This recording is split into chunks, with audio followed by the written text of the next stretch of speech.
Recording in progress.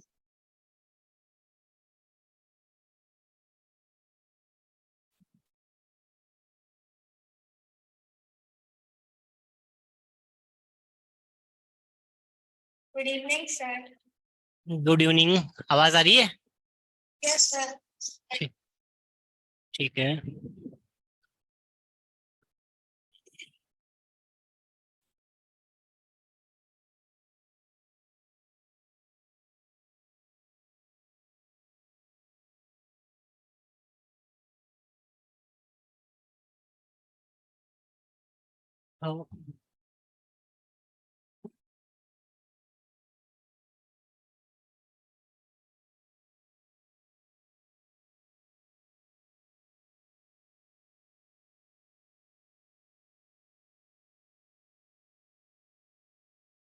अपन ने कहाँ तक किया था?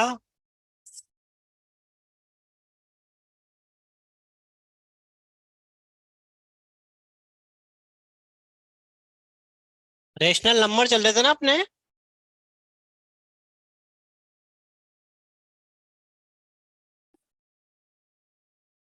नंबर ही चल रहा था ना बेटा, अर्ची का और पीछा।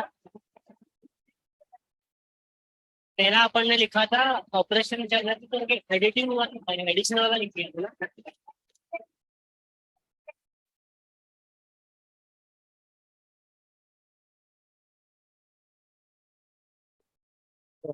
ना एग्जिस्टेंस ऑफ एडिटिव इनवर्स, उसके बाद में एडिटिव इनवर्स।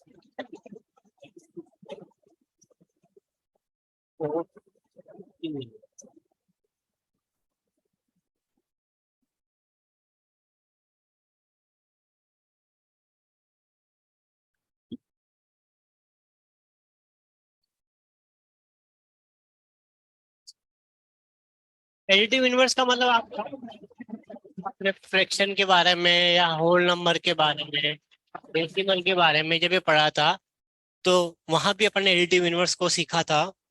एडिटिव इनवर्स का मतलब मानना कि कोई रेशनल नंबर अपने पास, अपन ने उसको रेशनल नंबर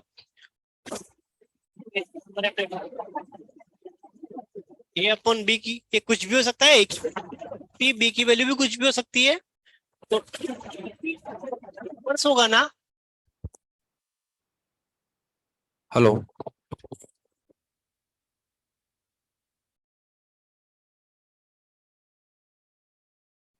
हेलो। तो डीपीपी नंबर B12।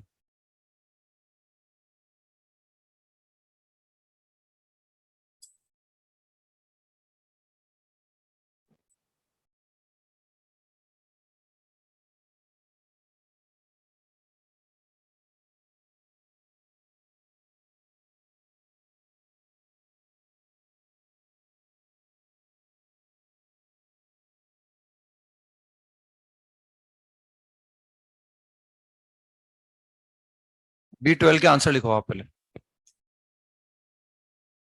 तो फर्स्ट का आंसर है सी। फर्स्ट का आंसर सी है। शीट में सवाल होता है हमारे ना, 3 कंसेप्ट बनते हैं इसमें ना, 3 अलग अलग सवाल बनते हैं इसमें। सेकंड का आंसर डी है, ये भी पहले आया हुआ है 11th क्लास में हमारे। थर्ड का आंसर डी है, ये जेई में भी आया हुआ है, पहले भी आया हुआ है शायद हमारे ना। 4 का आंसर ए है, 5 का आंसर बी है, 6 का आंसर बी, ये भी शायद पहले आया हुआ होगा हमारे। 7 का आंसर बी, 8 का answer D, last option D. 9 का आंसर सी, 10 का आंसर सी, 11 का आंसर बी, 12 का आंसर सी, 13, 14, 15 का दिया हुआ है आपको ना। तो फर्स्ट में कोई डाउट हो तो वो मिरर इमेज निकाल लेते हैं इसमें ना। 3 सवाल बनते हैं इसमें, एक तो पीए प्लस पीबी मिनिमम आए, एक mod of PA minus PB maximum आ जाए, और एक mod of PA minus PB minimum आ जाए। तीनों हमारी शीट में सवाल है ना। एक सवाल है इसमें, 2 बार है सवाल, जिसमें एक सवाल में तीनों पूछे गए हैं ना। ये तो जानते हैं कंसेप्ट मेरे हिसाब से ना, देखा होगा रिवीजन करके आपने, तो एकदम समझ में आ गया होगा शायद आपको ना। सेकंड में को डाउट हो, सेकंड के बाद थर्ड में को डाउट हो, थर्ड में को डाउट, ये तो पहले भी तो आया हुआ शायद, अभी 12th में आया था क्या पहले? ये 11th में आया हुआ है, 11th के डीपी में आया हुआ है मेरे हिसाब से सवाल ही, और जेई के अंदर भी आया हुआ है, जेई के अंदर भी सवाल आया हुआ है। तो वो तो रोटेशन घुमाना उसको, और क्या घुमा के देख लो, पता नहीं करके। तो इसमें ये दे रखा है हमें, ये पॉइंट सर्कल पर है, और इसमें दे रखा है अल्फा जो है, इसमें हमें दे रखा है कि अल्फा हमारे पास 0 से π/2 के बीच में है। तो वो ये सर्कल बना लिया मैंने, और इसका सेंटर 0 0 है। ये दोनों पॉइंट सर्कल की सर्कमफ्रेंस पर लाई करें। तो P से हमें Q निकालना है, और हमें P पॉइंट इस सर्कल की सर्कमफ्रेंस पर है। तो कहीं भी मान लिया मैंने, मान लो ये this is cos theta, sin theta. तो इस ये point cos theta, sin theta, इसका मतलब ये है, ये जो एंगल हमारे पास है, दिस एंगल इज थीटा, ये वाला एंगल हमारे पास थीटा है ना। अब इससे हमें Q निकालना है। तो ऑप्शन पढ़ते जाओगे ना, क्योंकि सवाल पढ़ने से तो कुछ लग नहीं रहा कि क्या करना है ना, वो तो कैसे निकालना है ये ऑप्शन पढ़ना ही पड़ेगा। तो हम P को क्या करें, क्लॉकवाइज रोटेट करें, क्लॉकवाइज अल्फा एंगल से। अगर मैं क्लॉकवाइज अल्फा एंगल यहां आ जाऊंगा तो बेसिकली अल्फा एंगल यूं आएगा, तो बचा हुआ एंगल कितना आ जाएगा, थीटा माइनस अल्फा आएगा। तो जैसे मैं इस पॉइंट को निकालने के लिए यहाँ थीटा की जगह 90 रख दूंगा तो ये पॉइंट आ जाएगा। इस पॉइंट में थीटा की जगह 0 रख दूंगा तो ये यहाँ आ जाएगा। इसमें थीटा की जगह पाई रखूंगा तो यहाँ आ जाएगा। तो हम देख रहे हैं अब अगर मैं क्लॉकवाइज अल्फा एंगल नीचे आया ऐसे, तो अल्फा तो ये था, तो ये बचा हुआ एंगल कितना आएगा, थीटा माइनस। तो मैं यहाँ रख दूं थीटा माइनस अल्फा, लेकिन मैं थीटा माइनस अल्फा लिखूंगा तो कॉस के अंदर तो फर्क नहीं पड़ेगा कि थीटा माइनस अल्फा लिखो कि अल्फा माइनस थीटा लिखो, लेकिन साइन में क्या आएगा, थीटा माइनस अल्फा। लेकिन हमें क्या चाहिए, तो वो माइनस अल्फा माइनस थीटा आ जाएगा ना, यानी वो पहला ऑप्शन तो गलत हो गया। दूसरा बिल्कुल गलत हो गया, क्योंकि अगर मैं एंटी क्लॉकवाइज करूंगा तो अल्फा और आगे बढ़ जाएंगे, तो वो अल्फा प्लस थीटा हो जाएगा। अब सी और डी बचा, उनमें से एक करेक्ट है, गारंटी है ना, तो कोई भी एक ऑप्शन ट्राई कर लो आप चाहो तो। अब हम कह रहे हैं हम इसका मिरर इमेज निकाल रहे हैं उस लाइन के अबाउट, इसका स्लोप क्या है, अल्फा है, या अल्फा/2 ले लो, जो भी है, कोई एक ऑप्शन चेक करना है मुझे जिसका स्लोप हमारे पास अल्फा है ना। तो मैंने लाइन बना दी जो ओरिजिन से पास हो रही है, और मैं इस लाइन के अबाउट मिरर इमेज निकालना चाहता हूँ ना। तो ये तो अपन कैलकुलेट कर लेते हैं भाई, इसके अबाउट मिरर इमेज निकाल के देख रहा हूँ। मिरर इमेज अगर मैं निकालूंगा तो यहां से ड्रॉ करूंगा एक परपेंडिकुलर, तो ये परपेंडिकुलर ड्रॉ कर दिए मैंने।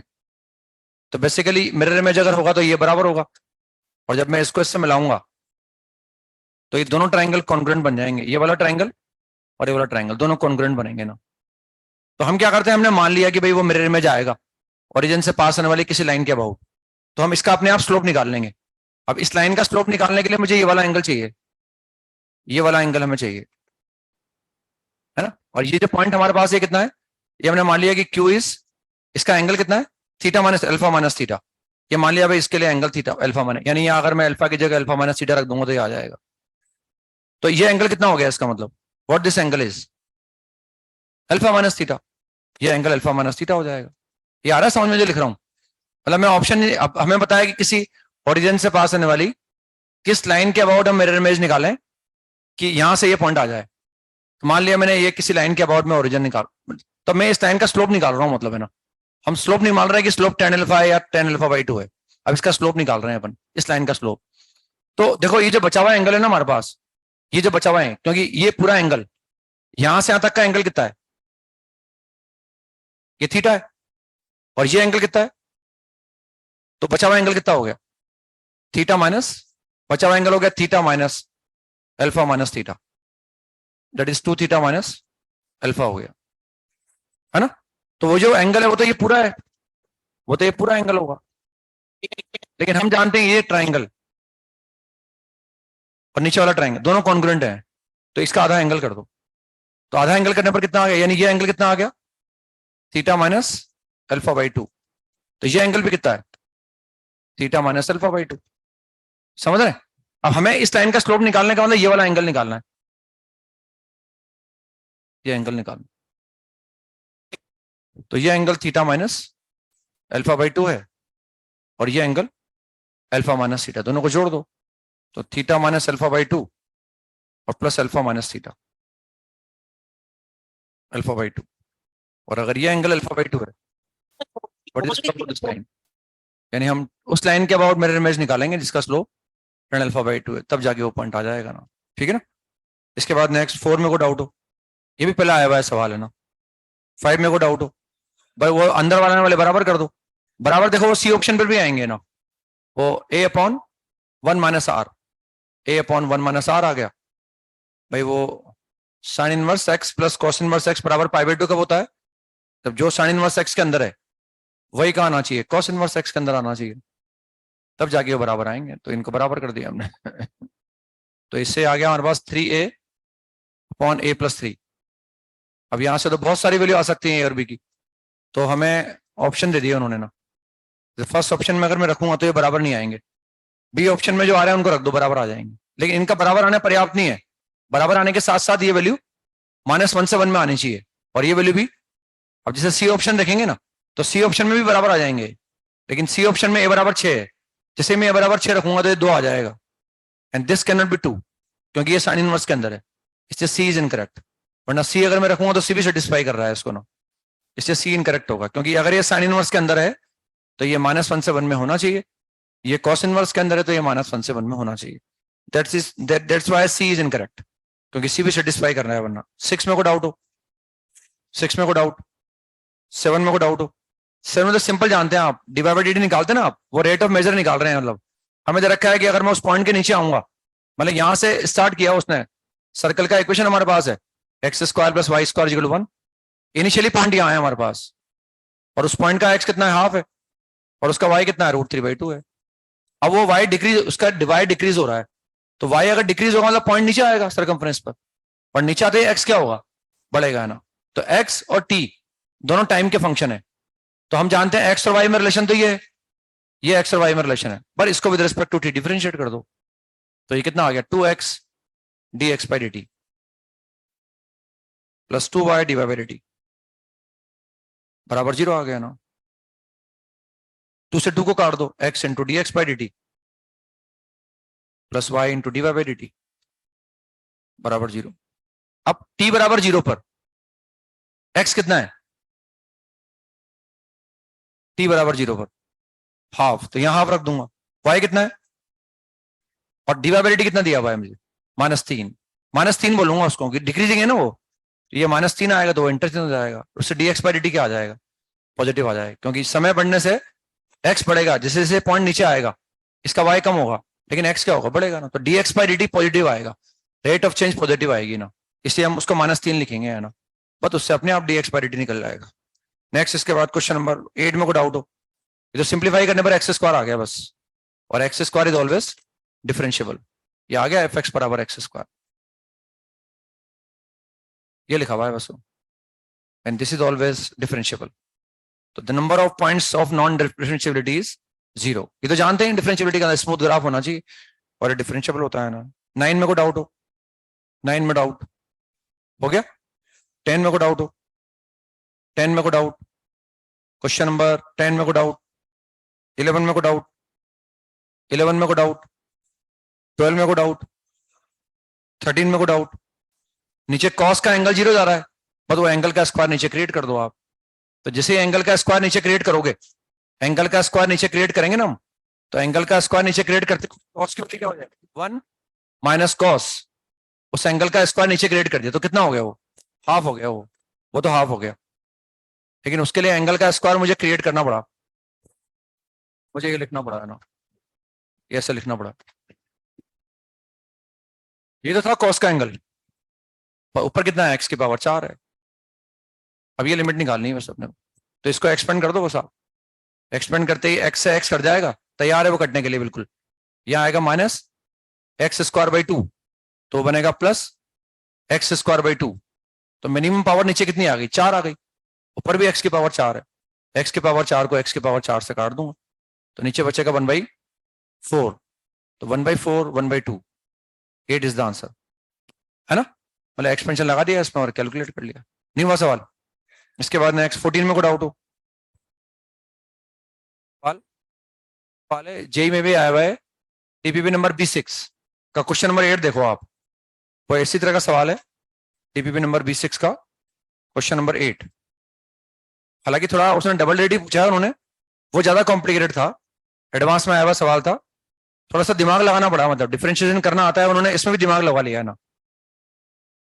वो डीपीपी नंबर 26 का क्वेश्चन नंबर, नहीं 26 का नहीं है शायद, लिखा हुआ भी था ना इसमें मैंने, डीपीपी नंबर 8 B8 का question number 8, DPP number B8 का क्वेश्चन नंबर 8, इसी तरह का सवाल है वो, बस पूछा डिफरेंट है। यहाँ सिंगल डेरिवेटिव है, ये आसान है, उसमें डबल डेरिवेटिव पूछ रखा है और ऑप्शन दिए हुए हैं उसमें ना। ऐसा ही सवाल है मेरे हिसाब से, देखो आप, यही ना, सेम यही है, बस उसमें डिफरेंस ये है, यहाँ लिखा हुआ है fx is equal to e raised to power gx, वहां gx बराबर है ना fx लिख दिया मतलब उन्होंने, बाकी सेकेंड इन्फॉर्मेशन भी सेम है। और वो g double dash n plus half minus g double dash half निकालना है ना, मतलब डिफरेंस का सम निकालना है। और ऑप्शन दिए हुए, ऑप्शन लगभग सिमिलर है, तो उन ऑप्शन से पकड़ में आ जाता है वो ना। ये थोड़ा आसान कर रखा है उन्होंने, सिंगल डेरिवेटिव पूछ रखा है इसमें ना। डेरिवेटिव से मत डरो कि डेरिवेटिव आपने पढ़ाया नहीं, पढ़ा तो रहे हैं आपको, 11th क्लास से पढ़ा रहे हैं डेरिवेटिव, नहीं पढ़ा रहे क्या? साइन का कॉस में लिखाऊंगा तभी थोड़ी समझ में आएगा आपके, तो जानते हो आप साइन का कॉस होता है ना। तो उसमें ये इसमें लिखा हुआ है ऐसा, हमें निकालना है g dash n minus g dash 1, ये हमें कैलकुलेट करना है। तो इसके लिए मुझे g को डिफरेंशिएट करना है, तो मुझे क्या करना है, मुझे gx फंक्शन लाना पड़ेगा। तो उसके लिए हमने देखा भाई gx तो यहां से आएगा, gx इक्वल टू क्या हो गया, ln fx। अब हमें आगे क्या दिया हुआ है, आगे दिया हुआ है f of x प्लस 1, और वो क्या दे रखा है इन टर्म्स ऑफ, वो दे रखा है e की power x into f x. तो हमने क्या करा, इसमें x की जगह x प्लस 1 रख दिया, मैंने x की जगह यहाँ x प्लस 1 रख दिया, तो आ गया ln ऑफ x प्लस 1 आ गया। Now what is f of x plus 1, this is e raised to power x into f x, ये ऐसे लिख दिया मैंने उसका यूज करने के लिए। अब ये कितना आ रहा है, ये आ रहा है मेरे हिसाब से हाँ x plus ln f x, और what is ln f x, तो gx को लेके आ जाओ, तो g of x plus 1 minus g of x is equal to x, बस अब डिफरेंशिएट कर दो उसको। अब डिफरेंशिएशन का रोल अब शुरू होता है ना, मतलब डिफरेंशिएशन आता भी हो तब भी, ये थोड़ी सिखा रहे हैं डिफरेंशिएशन में हम, ये तो अब दिमाग लगा रहे हैं इसमें तो बने ना। अब डिफरेंशिएशन का रोल शुरू होता है जो हमें आता है अब, पर इसको डिफरेंशिएट कर दो आप, तो g dash x plus 1 minus g dash 1 g dash x is equal to कितना आ गया, 1 आ गया, यानी ये डिफरेंस कांस्टेंट आ गया, एक्चुअली ये डिफरेंस कांस्टेंट आ गया, 1 आ गया। अब हमें चाहिए g डैश n और 1 चाहिए ना, तो इसमें क्या करो, x बराबर 1 रख दो पहले, तभी g डैश 1 आएगा, x बराबर 1 रख दिया, x बराबर 1 लिखूंगा तो आएगा g डैश 2 g डैश 1 बराबर 1 आ गया। लेकिन हमें क्या चाहिए, n चाहिए एक्चुअली ना, फिर मैंने इसमें x बराबर 2 रख दिया, तो उससे आ गया g डैश 3 g डैश 2 बराबर फिर 1 आ गया, फिर इसमें x बराबर 3 रख दिया हमने, g डैश 4 g डैश 3 बराबर 1 आ गया। अब देखो ये करते जा रहे हैं और ये किसी से कैंसिल नहीं होगा। हमें लास्ट में क्या चाहिए, g डैश n चाहिए, यानी हमें लास्ट में अब ऐसा कुछ रखना है कि ये कितना बन जाए, n बन जाए। तो ये n कब बनेगा, जब हम x की जगह क्या लिखेंगे, n माइनस 1 लिखेंगे, तो लास्ट में हम लिख रहे हैं x is equal to n minus 1, that is g dash n, g dash n minus 1 is again 1। मतलब इन सबको जोड़ रहे हैं, बंदे हट जाएंगे यहाँ से, इसके जस्ट पहले जो आएगा उसमें यहाँ जो लिखा होगा उससे ये कट जाएगा। अब ये टर्म्स कितनी है, टर्म्स विल बी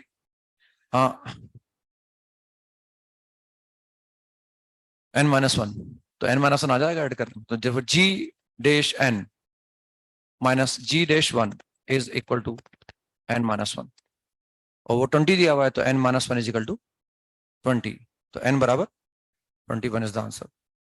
इसके बाद लास्ट वाले में को डाउट हो, लास्ट वाले में को डाउट हो, केसेस बनाने पड़ेंगे वो तो, कि 0 रख दिया तो 7 केस आ गए, फिर 1 रखा तो 6 केस आ गए, फिर 2 रखा तो 5 केस आ गए, है ना, फिर लास्ट में 6 रखा तो 1 ही केस आया, तो 7 6 5 4 3 2 1, और नीचे आ जाएगा हमारे पास टोटल जो है 9 इंटू 10, प्रोबेबिलिटी निकल जाएगी, है ना। तो शीट में हमें 2 सवाल दे रखे हैं बस मैंने आपको ना, तो हो गए शायद मेरे हिसाब से।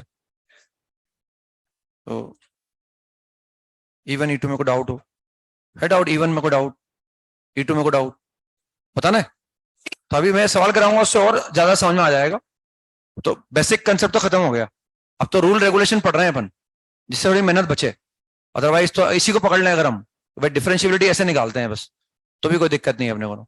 तो थ्योरम वरम पढ़ते हैं, उनसे काम आसान हो जाता है, कैलकुलेट थोड़ा कम करना पड़ता है ना, जितनी जानकारी होती है उतना काम आसान हो जाता है। अगर इसके भी पकड़ लें तो भी दिक्कत नहीं है ना, कि भाई ऐसे डिफरेंशियबिलिटी चेक की जाती है ना, तो उसमें भी कोई दिक्कत नहीं है। तो हमने कल शुरू तो कर दिया था, है ना, और उसमें डिफरेंशियबिलिटी पर आ गए थे हम, और ये मालूम पड़ गया कि जब भी वो डिफरेंशियबल होगा तब हमेशा वो टेंजेंट भी उसमें एग्जिस्ट करेगी ना। और लेकिन टेंजेंट अगर एग्जिस्ट कर रही है तो जरूरी नहीं है कि वो डिफरेंशियबल हो। शायद कुछ एक आध पार्ट मैंने दिया था करने के लिए, सिग्नम वाला बचा हुआ था बस, है ना, तो सिग्नम में निकाल सकते हैं पर ना। तो एफ एक्स बराबर सिग्नम एक्स, हमें चेक करना है कि इसके लिए वर्टिकल टेंजेंट एग्जिस्ट करेगी नहीं करेगी। तो वो फॉर्मूला जानते हैं, जीरो की बात कर रहे हैं हम, तो एक्स एफ ऑफ जीरो की आवश्यकता पड़ेगी अपने को, सिग्नम ऑफ जीरो जीरो आ जाएगा ना। तो हम पहले निकालेंगे एफ डैश जीरो प्लस, इसके लिए फॉर्मूला है हमारे पास, यही चीज नहीं है बस हमारे लिए। तो limit h approaching to zero plus, क्या होगा formula, f of zero plus h minus का f of zero upon h. F of zero हमने निकाल लिया, एफ ऑफ जीरो जीरो के बराबर है ना, यहां से आ गया ना। तो क्या करें, इस एफ एक्स में एक्स की जगह एच रख दें, तो कितना आ गया, सिग्नम ऑफ एच आ गया, signum of H, this is signum of H. F of zero zero है तो ये एच आ जाएगा ना। अब ये इंडिटरमिनेट फॉर्म नहीं है इसमें ना, क्योंकि हम देख रहे हैं भले ये एच वेरिएबल है लेकिन सिग्नम के अंदर क्या है, पॉजिटिव है। अब ये कैसा भी पॉजिटिव हो, ये वैल्यू एग्जैक्टली क्या है, तो यानी इसको ऐसा लिख सकता हूं मैं, limit h approaching to zero plus, इसको लिख सकते हैं वन बाय एच। ऐसा नहीं कि मैंने लिमिट लगा दी, वो तो कांस्टेंट है, उसको भले ऐसे लिखा दो लेकिन वो वन आ गया फिक्स। अब इंडिटरमिनेट फॉर्म ही नहीं है इसमें, what is one upon zero plus plus infinity, यानी ये डिफरेंशियबल तो नहीं होगा, है ना। अब वर्टिकल टेंजेंट आ सकती है, जब दूसरा वाला भी क्या है, प्लस इन्फिनिटी आ जाए तब वर्टिकल टेंजेंट आएगी ना। तब एफ डैश जीरो माइनस निकाल लो बस, तब निकाल लूंगा मैं एफ डैश जीरो माइनस, अब निकालूंगा मैं एफ डैश जीरो माइनस। तो उसको निकालने के लिए limit h approaching to zero plus f of zero minus h, f of zero upon minus h. अब सिग्नम के अंदर क्या रखने वाले हैं हम, माइनस एच रखने वाले हैं। माइनस एच हमारे पास नेगेटिव है कि पॉजिटिव है, तो what is signum of negative, exactly, तो ऊपर आ गया माइनस वन, नीचे आ गया माइनस एच, वापस क्या बन गया, one by h plus infinity आ गया। तो right hand derivative left hand derivative दोनों बराबर है, hence vertical tangent will exist, यानी इसके लिए टेंजेंट आ जाएगी एक वर्टिकल, ठीक है ना, ये तरीका है। But this is not differentiable, differentiable होने के लिए जरूरी है दोनों एग्जिस्ट करें और दोनों बराबर होना, ठीक है ना। तो ये सब हम देख चुके थे कल, ना, यही था बस एक लास्ट सवाल ना। अब इसमें मैंने कहा था कि जब हमें मालूम पड़ जाए कि फंक्शन डिफरेंशियबल है, तो अगर कोई फंक्शन डिफरेंशियबल है तो उसके किसी भी पॉइंट पर अगर मैं डेरिवेटिव निकालूं तो डेरिवेटिव का फॉर्मूला क्या होता है, f dash x is equal to limit h approaching to zero f of x plus h minus f x upon h. अगर मैं इसके राइट हैंड लिमिट निकालूंगा तो राइट हैंड डेरिवेटिव आ जाएगा, एफ डैश ए लिखा था ना मैंने, कि एक्स अगर फंक्शन डिफरेंशियबल है और उसका डेरिवेटिव मुझे निकाल के दिखाना हो तो वो यहां से निकलता है ना। और finding derivative by using this formula is known as finding derivative by using first principle या एबी इनिशियल मेथड। जैसे हमें दिखाना हो साइन का डेरिवेटिव कॉस कैसे आया, तो फिर वो यहां से दिखाएंगे ना। ये हमारे लिए जेई पॉइंट ऑफ व्यू से तो इंपॉर्टेंट नहीं है, बोर्ड वगैरह में आ सकता है आपके, भाई डिराइव करोगे आप find derivative of sine x by using first principal, तो फिर आपको यहां से लाके दिखाना पड़ेगा ना। तो मैं एक आध सवाल कराऊंगा बस आपको ना, लिमिट हमने पढ़ रखा है, मैं बताता हूं आपको ना। तो जैसे लिखे आप find derivative of f x बराबर sine x by using first principle, find derivative of f x बराबर sine x by using first principal.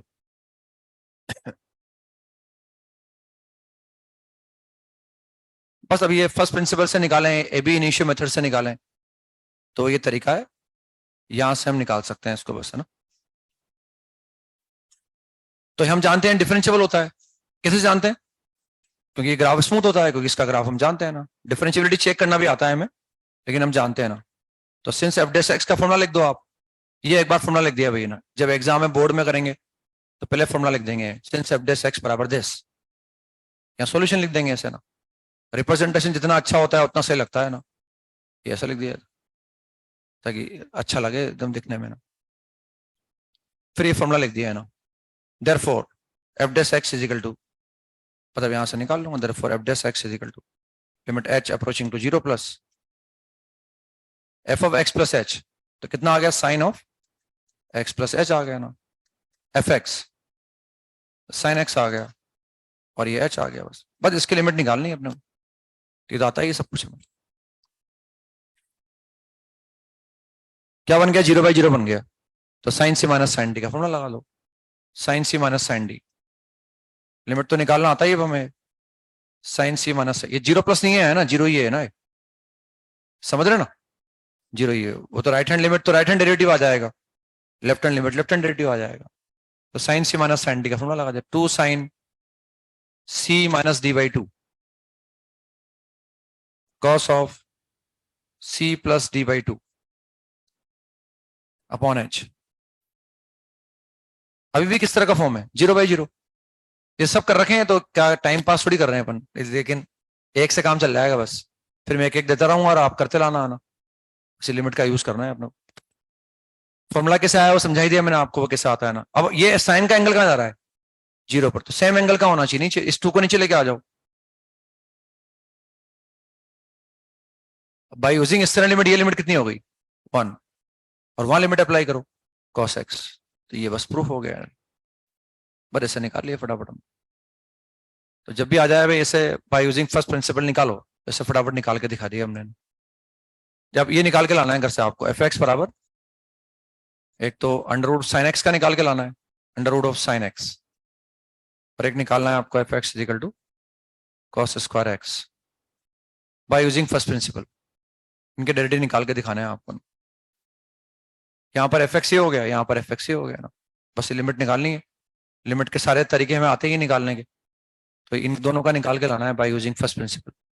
और जो भी फॉर्मूले होते हैं ना, जैसे प्रोडक्ट रूल होता है, F x into D x का डेरिवेटिव होता है, वो सब यहाँ से डिराइव होते हैं, वो सब इस फॉर्मूले से डिराइव होते हैं, सब यहाँ से डिराइव किया जा सकते हैं। जो भी फंक्शन डिफरेंशिएबल है उसका डेरिवेटिव यहाँ से निकाला जा सकता है, वो अलग बात है, हम नहीं निकाल पाए वो अलग बात है, लेकिन वो सब यहाँ से निकलते हैं, जो भी निकलते हैं वो ऐसे निकलते हैं। क्वोशिएंट रूल होता है वो यहाँ से आता है, चेन रूल भी यहाँ से डिराइव कर सकते हैं, सारे फॉर्मूले यहाँ वो डायरेक्ट लिख रखे हैं अपन ने, भाई ऐसा ऐसा होता है हमने याद कर रखे हैं, और डायरेक्ट हम उनका यूज करते हैं, लेकिन उनको डिराइव करना हो तो सबका डेरिवेशन यहीं से आता है। तो ये दोनों निकाल के लाने हैं आपको ना। लिखें examine the differentiability of f x is equal to, examine the differentiability of fx is equal to integral part of cos pi x,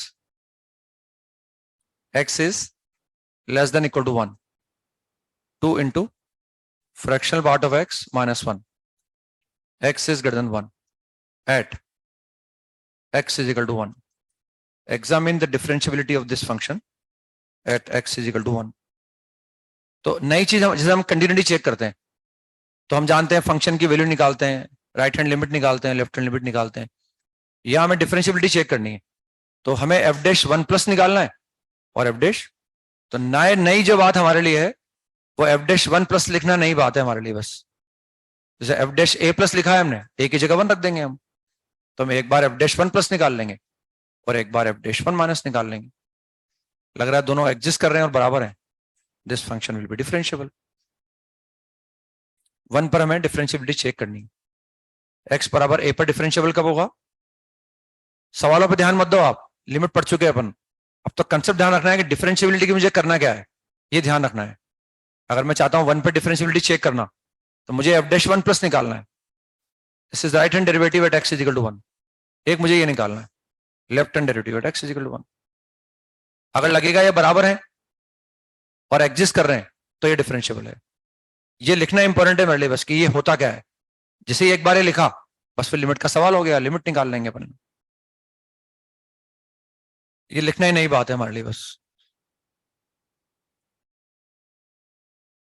चाहे राइट हैंड डेरिवेटिव हो चाहे लेफ्ट हैंड डेरिवेटिव हो, उसमें लिमिट क्या लगाते हैं अपन, h अप्रोचिंग टू 0+, तो ये क्या हो गया F of a plus h minus का एफ ऑफ a हो गया अपॉन h हो गया। a किसको बोल रहा हूं मैं, 1 को बोल रहा हूं। ध्यान देंगे इनका डिफरेंस हमेशा नीचे होता है ना, इनका डिफरेंस हमेशा नीचे होगा, क्योंकि बेसिकली ये y2 - y1 है और ये क्या है x2 - x1, वो दो स्लोप भी तो है, स्लोप की लिमिटिंग वैल्यू निकाल रहे हैं, तो स्लोप में क्या आता है y2 - y1, यानी एक पॉइंट का x 1+h है और एक पॉइंट का x क्या है 1 है, समझ रहे हैं आप। तो इनका डिफरेंस हमेशा नीचे होगा, नीचे ही देखो डिफरेंस उनका ना। एक बार मुझे लिमिट निकालनी, भाई एफ डैश ए का फॉर्मूला जानते हैं ना अपन, ए प्लस एच एफ ऑफ ए की जगह 1 लिख दिया हमने यहाँ।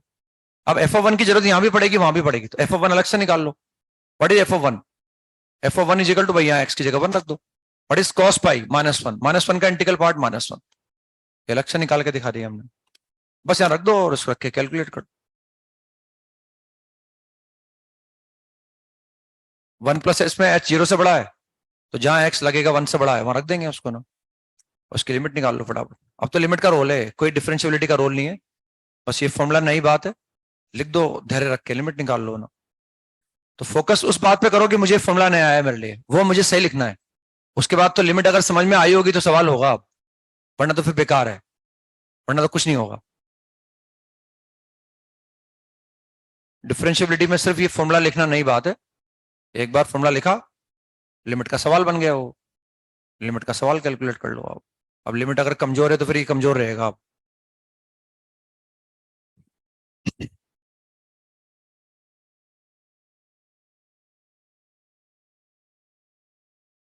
तो x 1 से बड़ा यहाँ है, यहाँ मैं x की जगह 1 प्लस एच रख दूंगा ना, तो 2 into fractional part of 1 plus h minus का 1, ये तो एफ ऑफ 1 प्लस एच आ गया, minus what is f of 1?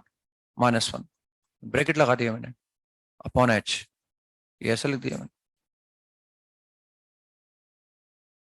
इस 1 से 1 कैंसिल हो जाएगा। फ्रैक्शनल पार्ट में प्रॉपर्टी होती है कि i प्लस एफ का फ्रैक्शनल पार्ट क्या होता है?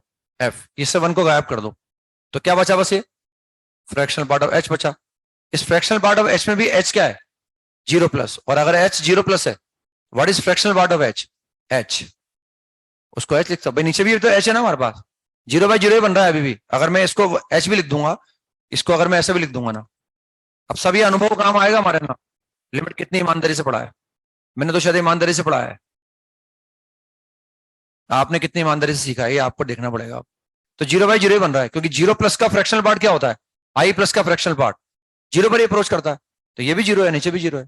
अब फ्रैक्शनल पार्ट तो हटाना पड़ेगा मुझे लिमिट निकालने के लिए, तो हम क्या करें भाई, अगर h 0 प्लस है तो what is fractional part of h? What can be written as fractional part of h? h, उसको h लिख सकते हैं ना, क्योंकि वो होता क्या है, h minus integral part of h। और अगर h 0 प्लस है तो ये एग्जैक्टली क्या आ गया?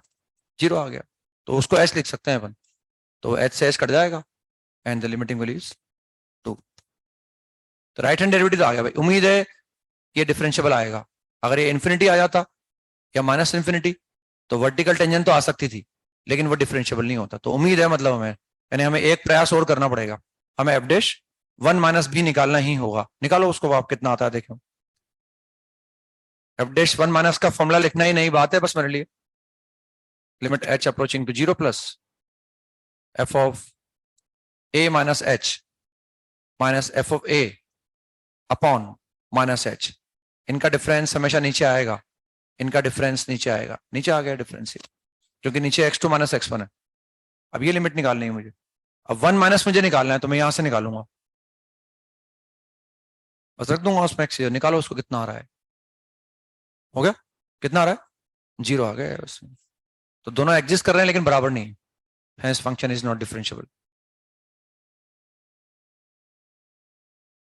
अब देखो ध्यान से देखो आप, हम क्योंकि ये इंटीग्रल पार्ट है ना एक्चुअली, तो इंटीग्रल पार्ट क्या एग्जैक्ट वैल्यू देगा हमें, एग्जैक्ट वैल्यू। क्योंकि हम जानते हैं भाई, हम f के अंदर हम ये वाला क्यों यूज कर रहे हैं, क्योंकि ये तब यूज करना है जब x 1 से छोटा हो, और हम जानते हैं अगर h 0 प्लस है तो ये वैल्यू क्या है? 1 से छोटी है। और हम यहाँ x की जगह 1 से छोटा नंबर लिखने जा रहे हैं, 1 से छोटा नंबर, क्योंकि 1 माइनस h है ना वो। और जैसे अगर x 1 से छोटा होगा, क्योंकि ये एग्जैक्ट वैल्यू देगा, इंटीग्रल पार्ट है, इसलिए अगर x 1 से छोटा है तो ये पाई से छोटा है, पाई से छोटा है, इसका मतलब सेकंड क्वाड्रेंट। सेकंड में कॉस क्या होता है, और अगर वो नेगेटिव है तो उसका इंटीग्रल पार्ट क्या आएगा? एग्जैक्ट -1 आएगा। तो ये एग्जैक्ट -1 है, ये क्या है? एग्जैक्ट -1। तो ऊपर एग्जैक्ट क्या आ गया और नीचे क्या आ गया? नॉन जीरो, क्योंकि वो एग्जैक्ट 0 थोड़ी है। और what is exact 0 upon non zero? Indeterminate form ही नहीं है, तो ये 0 आ जाएगा। तो बिना कुछ लिखे हमने कैलकुलेट कर लिया, और अब चाहो तो लिख के निकाल लो, लिखने में तो टाइम लगता है। तो कितना आएगा? Integral part of cos of pi into 1 minus h. X की जगह क्या रख रहा हूं मैं? 1 minus h, 1 minus h. Minus sine अपनी जगह है, f of one is -1, minus h अपनी जगह लिखा हुआ है, ऐसे लिख लिया हमने। तो अगेन इस पाई को अंदर ले जाओ आप, तो what is cos pi minus theta, what is cos pi minus theta, minus cos theta, minus cos, तो minus cos of pi h +1 upon minus h. अब हम जानते हैं ये एग्जैक्ट आने वाला है, जो भी आने वाला है, भले ये वेरिएबल है, भले ये एंगल वेरिएबल है, लेकिन वो एग्जैक्ट आने वाला है। तो अब एच 0+ हो गया, यानी अगर एच 0+ है, यानी जब पॉजिटिव है लेकिन बहुत छोटा है, तो पाई एच भी क्या होगा 0+। और अगर ये 0+ है तो what is cos of 0+, positive है लेकिन वो माइनस से मल्टीप्लाई हो रहा है, नेगेटिव है। अब कॉस अगर नेगेटिव है ना, यानी अगर ये वैल्यू नेगेटिव आ रही है, तो माइनस का 1.1 नहीं आएगी कभी वैल्यू नेगेटिव, ये -1 से बड़ी आएगी ना। और अगर ये -1 से बड़ा है तो ये एग्जैक्ट क्या है -1, तो -1 + 1, ऊपर एग्जैक्ट 0 है और नीचे क्या है नॉन जीरो है, तो वैल्यू 0। या जो हमने फील करके निकाल लिया, क्योंकि इंटीग्रल पार्ट था ना, इसलिए वहां फील करके निकाल लिया कि मैं 1 से छोटा रखूंगा, 1 से कम होते ही पाई से कम आएगा, इसके कारण में नेगेटिव है, तो वैल्यू आएगी एग्जैक्ट -1। या फिर रख के भी निकाल लिया हमने। तो भले दोनों एग्जिस्ट कर रहे हैं, ये भी एग्जिस्ट कर रहा है, ये भी एग्जिस्ट कर रहा है, but the function is not differentiable at x = 0। Function differentiable नहीं होगा x = 0 पर। एक और लिखें, examine the derivative of fx is equal to, examine the derivative of fx is equal to x into tan inverse of 1/x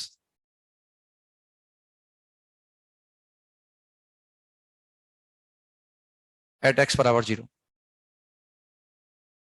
इसकी differentiability check करनी है, examine the differentiability of this function at x = 0।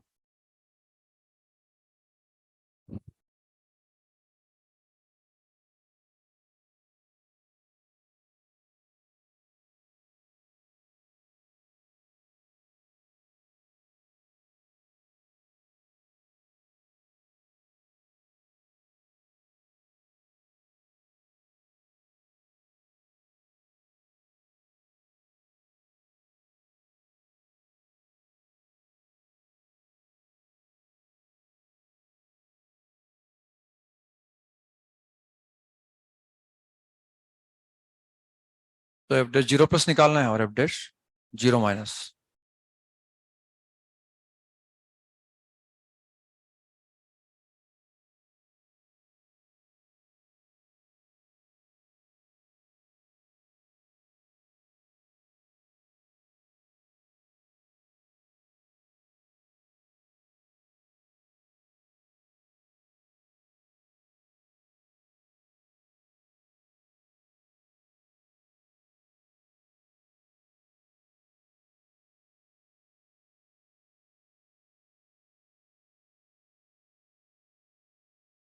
हो गया ना।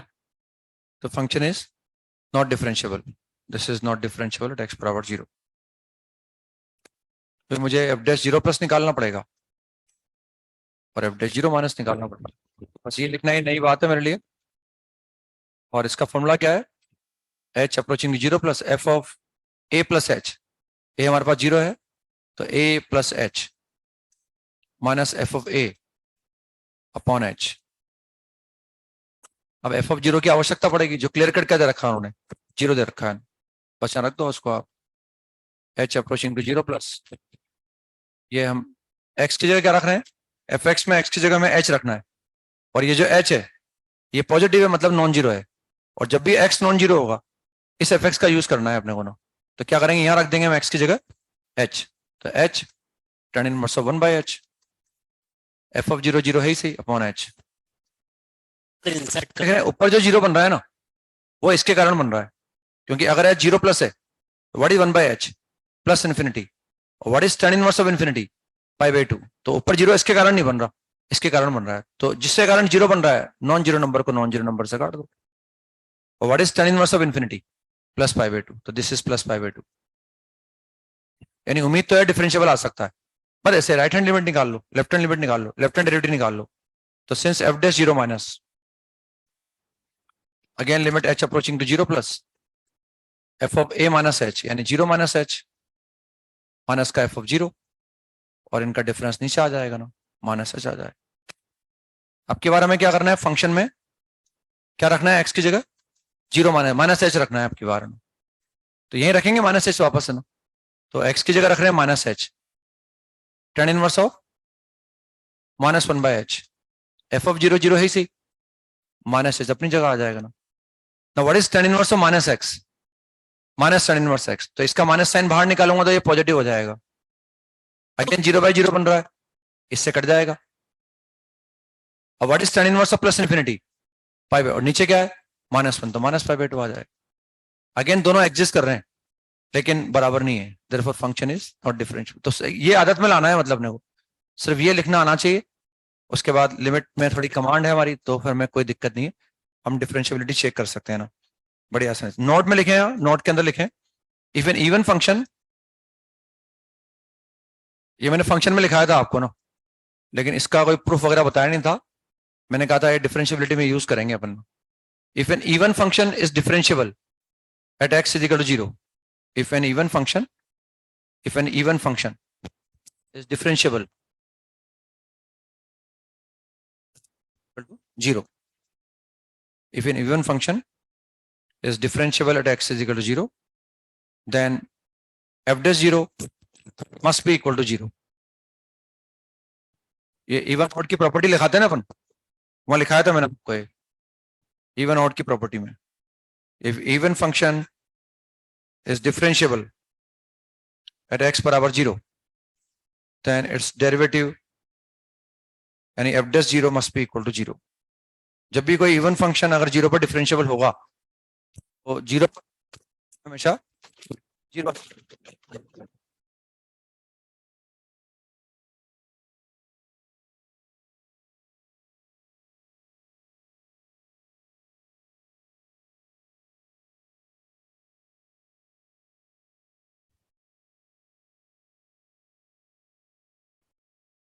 Hello,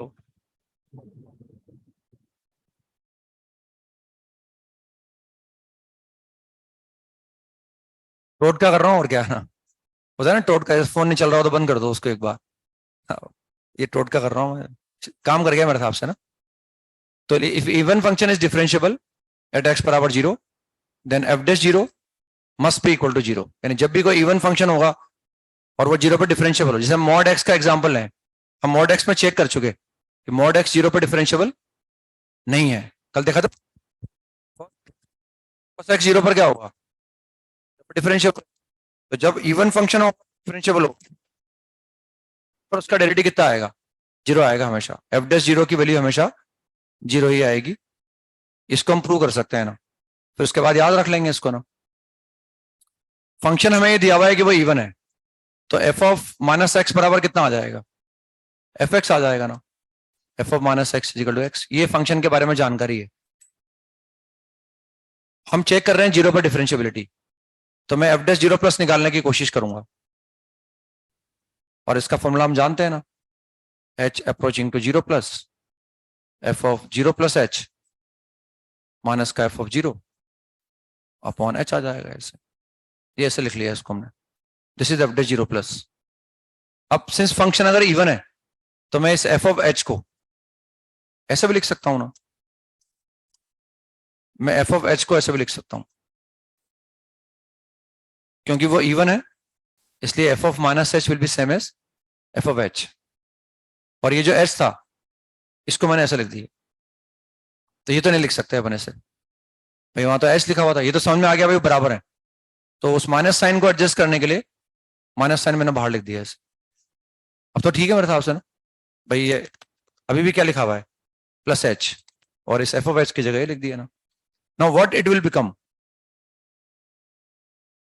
f dash 0 minus, this is f dash, तो minus f dash 0 minus. अब अगर हम चाहते हैं कि वो इवन का तो यूज कर लिया मैंने, अगर हम चाहते हैं कि वो इवन फंक्शन डिफरेंशियबल हो, तो कब डिफरेंशियबल मानोगे आप, जब f dash 0 plus f dash 0 minus दोनों फाइनाइट हो और बराबर हो। तो बताओ अगर ये दोनों फाइनाइट हैं तो बराबर कब हो सकते हैं, दोनों 0 हो, क्योंकि मान लो अगर ये 1 हो गया ना तो ये आएगा -1, ये 2 होगा तो -2, ये हाफ माइनस हाफ, बराबर आ नहीं सकते। यानी अगर ये नॉन जीरो हो गया तो फिर ये डिफरेंशियबल नहीं हो सकता। तो डिफरेंशियबल होने के लिए इसको 0 होना पड़ेगा, और जैसे ये 0 होगा ये अपने आप 0 हो जाएगा। समझ में आ गया? तो जब भी वो डिफरेंशिएबल होगा तो उस केस में ये दोनों की वैल्यू क्या आएगी, 0। और जब राइट हैंड डेरिवेटिव और लेफ्ट हैंड डेरिवेटिव दोनों अगर 0 है तो डेरिवेटिव की वैल्यू भी क्या आएगी, 0 ही आएगी। समझ में आ गया ना? क्योंकि अगर ये नॉन जीरो हो गया, इसलिए जब हमें लगेगा कि फंक्शन इवन है, कहीं लिखा हुआ नहीं आएगा कि वो इवन है, वो हमें पता लगाना पड़ेगा। वो तो बोलेंगे भाई examine the differentiability of this function at x बराबर 0। तो मैं अगर ये पहचान लूंगा कि वो इवन है, तो मुझे इवन फंक्शन की 0 पर डिफरेंशिएबिलिटी चेक करने के लिए दोनों डेरिवेटिव निकालने की आवश्यकता नहीं पड़ेगी। हम कोई भी वन साइडेड डेरिवेटिव निकाल लेंगे, और अगर वो one sided derivative non zero आ गया तो बोल देंगे कि वो डिफरेंशिएबल नहीं हो सकता, क्योंकि अगर ये वन आ गया, मेरी बात समझ में आ गई ना, और अगर वो 0 आ गया तो भी हमें दूसरा निकालने की जरूरत नहीं है। और 0 आने के केस में क्या बोलेंगे कि function is differentiable at x बराबर 0। समझ में आ गया ना? ऐसा इसका यूज अभी जैसे हमने सवाल किया था x tan इनवर्स x वाला, देखो आप, वो इवन फंक्शन ही है।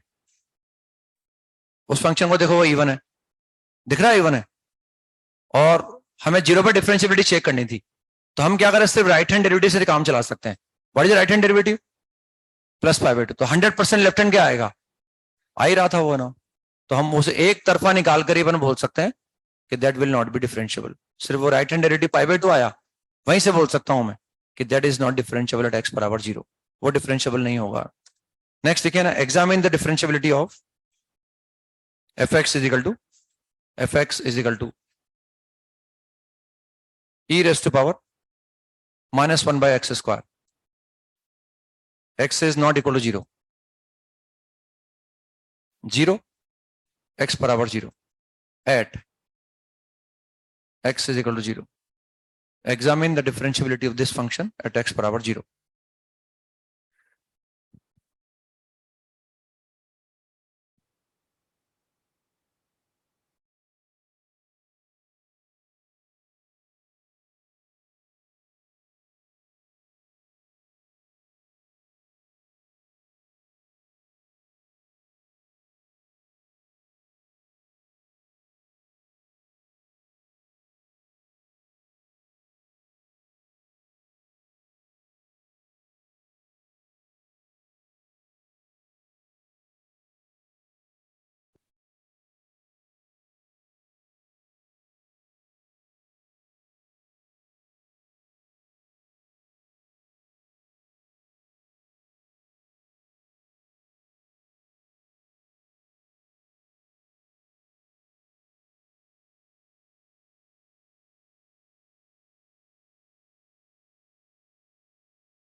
सारा रोल लिमिट का है ना, लिमिट का ही मेजर रोल है ना, लिमिट बहुत दिनों तक पढ़ाया हमने ना।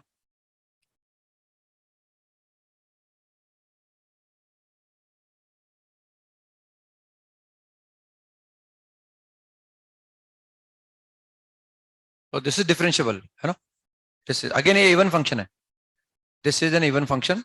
अगर मैं x की जगह -x लिखूंगा तो चेंज नहीं होगा है ना, और मुझे 0 पर चेक करना है, तो फटाफट मैं क्या करूंगा, f' 0+ निकाल लूंगा।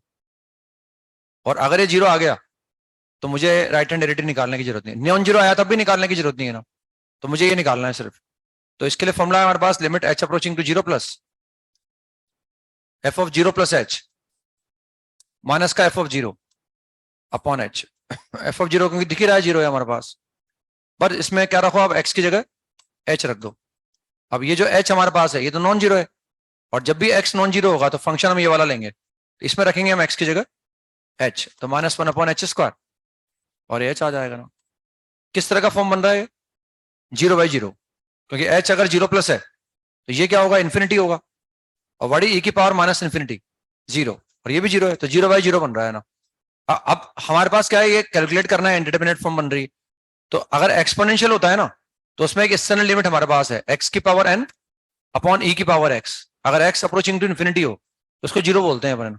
तो इसमें क्या करा हमने, इसको ऐसा लिख लिया, limit h approaching to 0+ 1/h को मैंने ऊपर लिख लिया, और इसको मैंने नीचे लिख लिया, इसको मैंने ऐसे लिख लिया।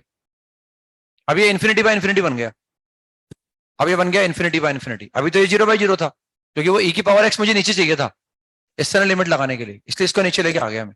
अब ये बन गया हमारे पास इन्फिनिटी बाय इन्फिनिटी, है ना। ऐसा नहीं कि यहाँ डिफरेंशिएट कर देंगे अपन, पहले हम तो चेक कर रहे हैं डिफरेंशिएबिलिटी, हमें पता ही नहीं है वो डिफरेंशिएबल है नहीं है, तो यहाँ डिफरेंशिएट नहीं करेंगे उसको ना।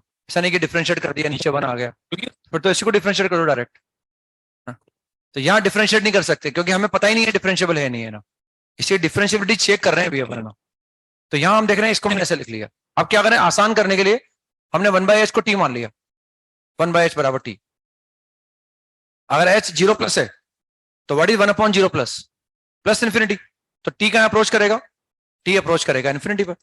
तो सवाल हो गया limit t approaching to infinity, ऊपर तो आ गया t और नीचे क्या आ गया e⁻t² आ गया। अब हम जानते हैं भाई अगर t अपॉन e⁻t होता है ना, तो वो e⁻t ही t के कंपैरिजन में क्या होता है, बहुत तेजी से, तो ये तो e⁻t², ये तो और तेजी से इंक्रीज करेगा, एंड दिस लिमिट इज 0। तो राइट हैंड डेरिवेटिव क्या आ गया, 0 आ गया, hence the function is differentiable, क्योंकि इवन फंक्शन था और मुझे x बराबर 0 पर चेक, और अगर ये नॉन जीरो आ जाता तो भी मैं यहां से बोल देता कि that is not differentiable at x बराबर 0। ठीक है ना, तो इस तरह से हम डिफरेंशिएबिलिटी की बात कर सकते हैं और चेक किया जा सकता है इसको ना। लेकिन next, relation between differentiability, continuity and differentiability, relation between continuity, relation between continuity and differentiability.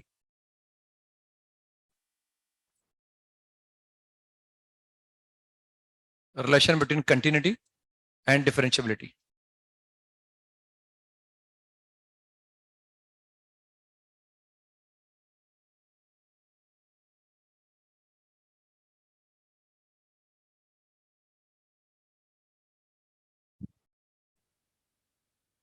If a function is differentiable,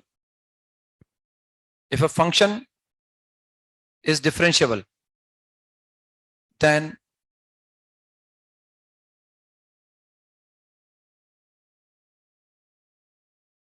it will be continuous, then it will always be continuous,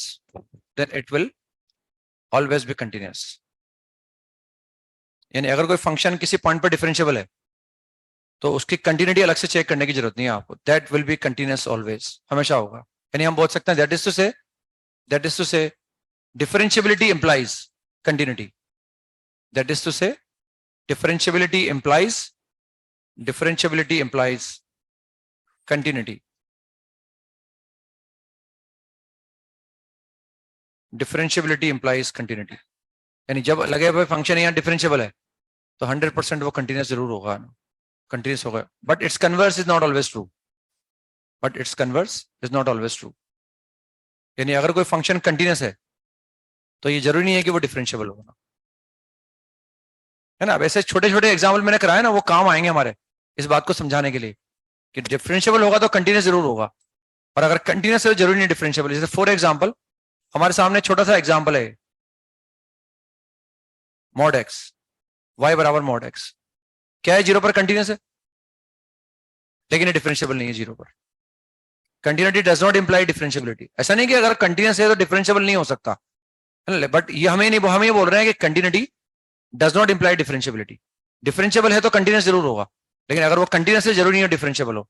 फिर यहां आ गए अपन इस वाला एग्जांपल, अगर y is equal to x⁻⁴, क्या ये continuous है, इसका अगर ग्राफ बनाया था मैंने, क्या है 0 पर कंटिन्यूस है, लेकिन डिफरेंशिएबल नहीं है क्योंकि इसकी वर्टिकल लाइन एग्जिस्ट कर रही है ना, कल निकाल के देखा था ना हमने, ऐसा नहीं है ना, ये कंटिन्यूस है लेकिन डिफरेंशिएबल नहीं है क्योंकि दोनों जो डेरिवेटिव थे 0 पर वो हमारे पास इनफाइनाइट आ गए थे ना। अगेन फिर इस एग्जांपल पर आए, ये छोटे छोटे एग्जांपल है जो हम दिमाग में रख सकते हैं अपन, सिग्नल हम जानते हैं तो कंटिन्यूस ही नहीं है तो डिफरेंशिएबल तो हो ही नहीं सकता। ये कंटिन्यूस है लेकिन डिफरेंशिएबल नहीं है, ये कंटिन्यूस है लेकिन डिफरेंशिएबल नहीं है, वो तो कंटिन्यूस ही नहीं है तो डिफरेंशिएबल हो नहीं सकता ना। लेकिन हम इसकी बात करें अगर, क्या ये कंटिन्यूस है y इक्वल टू x², क्या डिफरेंशिएबल भी है, यस। तो ऐसा नहीं है कि कंटिन्यूटी इंप्लाइज डिफरेंशिएबिलिटी, ऐसा नहीं है ना।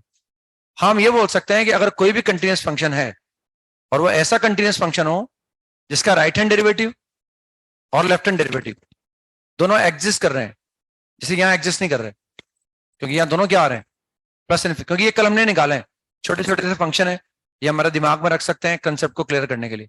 अगर कोई फंक्शन कंटिन्यूस है और उसके दोनों डेरिवेटिव एग्जिस्ट कर रहे हैं, मतलब किसी एग्जैक्टली नॉन फाइनाइट वैल्यू के बराबर आ रहे हैं, और अगर वो डिफरेंशिएबल नहीं है, इसका मतलब उस पॉइंट पर शार्प कॉर्नर है।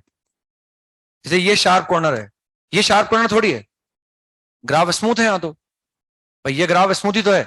अगर मैं ये ग्राफ बनाऊंगा तो ये ग्राफ स्मूथ है ना, यहाँ कहीं शार्प कॉर्नर नहीं है हमारे पास, ये कोई शार्प कॉर्नर नहीं है।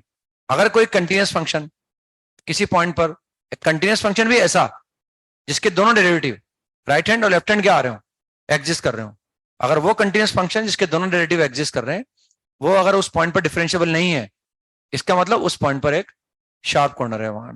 ये हम ज्योमेट्रिकली विजुलाइज कर सकते हैं उस बात को देखकर, मैथमेटिकली रिजल्ट आया है उसको देखकर हम ये बोल सकते हैं कि जब इसका मैं ग्राफ बनाऊंगा इस कंटिन्यूस फंक्शन का जिसका right hand derivative left hand derivative दोनों एग्जिस्ट कर रहे हैं लेकिन फिर भी ये डिफरेंशिएबल नहीं है, इसका मतलब मेरे माइंड में ये इमेज आ सकती है कि जब मैं उसका उस पॉइंट पर डायग्राम बनाऊंगा तो उस पॉइंट पर क्या आएगा, शार्प कॉर्नर आएगा उसका ना।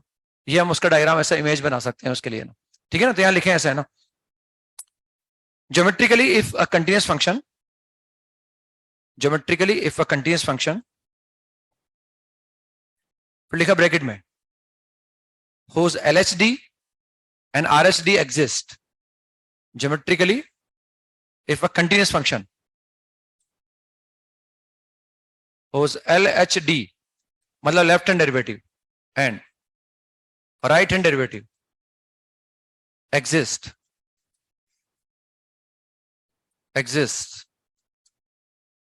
is not differentiable at x, is not differentiable at a point. Geometrically if a continuous function, continuous भी वो जिसका राइट हैंड डेरिवेटिव और लेफ्ट हैंड दोनों एग्जिस्ट कर रहे हैं, is not differentiable at a point, then it will have a sharp corner at that point. Then it will have a sharp corner at that point. जैसे हमने mod x का example देखा ना, वो कंटिन्यूस था और उसके दोनों डेरिवेटिव, एक लेफ्ट हैंड तो कितना आ रहा था -1 और राइट हैंड कितना आया था +1 आया था, वो डिफरेंशिएबल नहीं है क्योंकि वो बराबर नहीं है, इसका मतलब वहां शार्प कॉर्नर। लेकिन अगर x की पावर 1/3 की बात करें तो उसके दोनों डेरिवेटिव एग्जिस्ट नहीं कर रहे, वहां तो एग्जिस्ट ही नहीं कर रहे, उसकी बात नहीं कर रहे कि वहां शार्प कॉर्नर आएगा नहीं आएगा, उसकी बात नहीं कर रहे अपन।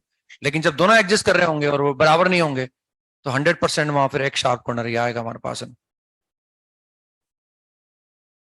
फॉर एग्जाम्पल जैसे अगर मैं डायग्राम बनाता हूं, मैं अगर ये एक डायग्राम बनाऊंगा, मान लो मैंने एक डायग्राम बना लिया ना, ये मैंने मान लिया ये हमारे पास y equal to 1, this is y equal to x, this is y equal to -x,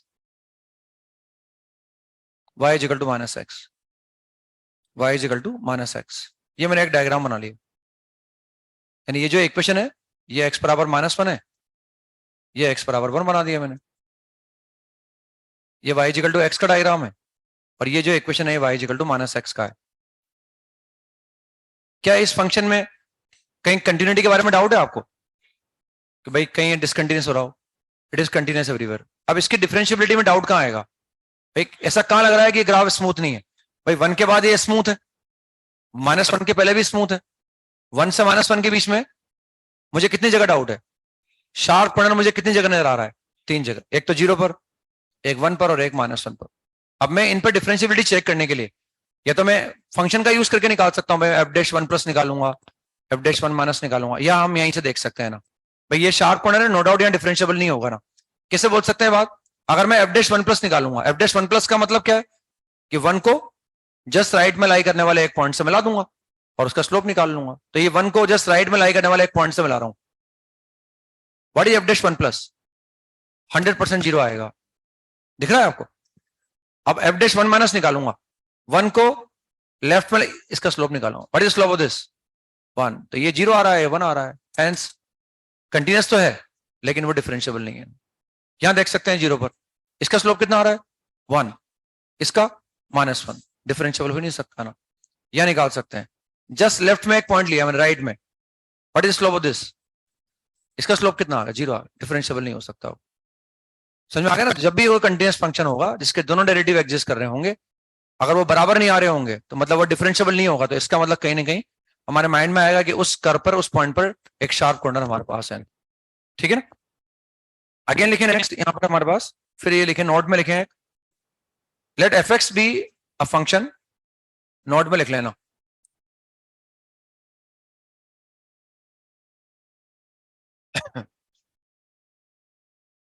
let fx be a function, let fx be a function such that f dash a plus is equal to L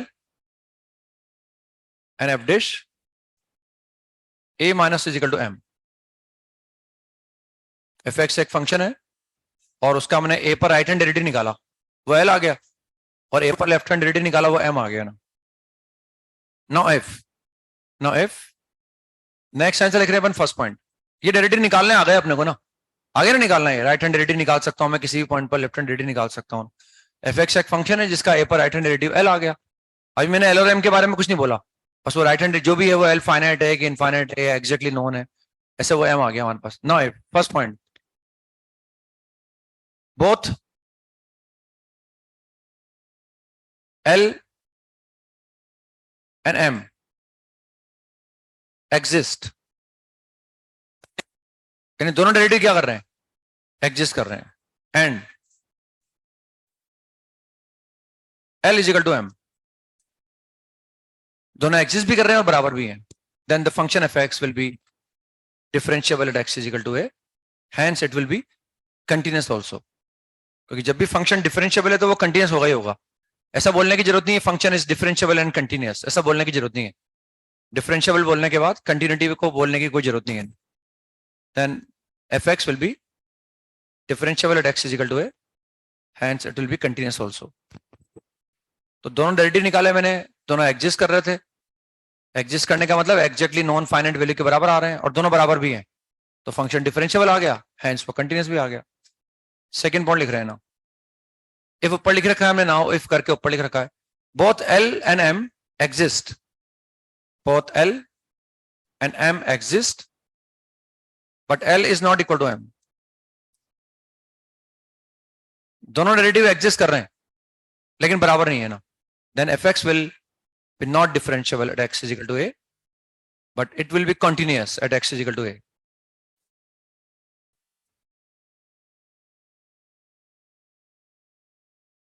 Both L and m exist, but L is not equal to m. Then the function fx will be not differentiable at x is equal to a, but it will be continuous at x is equal to a. भले वो दोनों exist कर रहे हैं, exactly non finite value के बराबर आ रहे हैं, लेकिन बराबर नहीं आ रहे, तो फंक्शन डिफरेंशिएबल तो हो ही नहीं सकता, लेकिन वो कंटिन्यूअस होगा 100%. थर्ड पॉइंट लिखते हैं, इफ ऊपर लिख रखा है हमने ना, एटलीस्ट वन ऑफ L और m does not exist. If at least L और m does not exist, क्या मतलब है does not exist का? L का मतलब क्या है? Right hand derivative. ये एग्जिस्ट नहीं कर रहा है, इसका मतलब भैया तो हम इसकी एग्जैक्टली नॉन वैल्यू बता नहीं पाएंगे, या ये इनफाइनाइट आ रहा है या माइनस इनफाइनाइट आ रहा है. इसका मतलब भाई लिमिट एग्जिस्ट नहीं कर रही, इसका मतलब क्या है? अगर वो फाइनाइट भी आ रहा है तो वो एग्जैक्टली नॉन नहीं आ रहा, या फिर वो इनफाइनाइट आ रहा है या फिर वो माइनस इनफाइनाइट. तो अगर ये एग्जिस्ट नहीं कर रहा या ये एग्जिस्ट नहीं कर रहा, हो सकता है एटलीस्ट एक, या तो ये एग्जिस्ट नहीं कर रहा हो, ये कर रहा हो, ये नहीं कर रहा हो, ये कर रहा हो, दोनों एग्जिस्ट नहीं कर रहे हो, इसलिए मैंने एटलीस्ट वर्ड यूज किया है. If at least one of L और m does not exist, then the function fx will not be differentiable at x is equal to a, but it may or may not be continuous at x is equal to a, but it may or may not be continuous at x is equal to a. यानी अभी भी हमने उम्मीद नहीं छोड़ी continuous होने की, continuous वो अभी भी हो सकता है ना.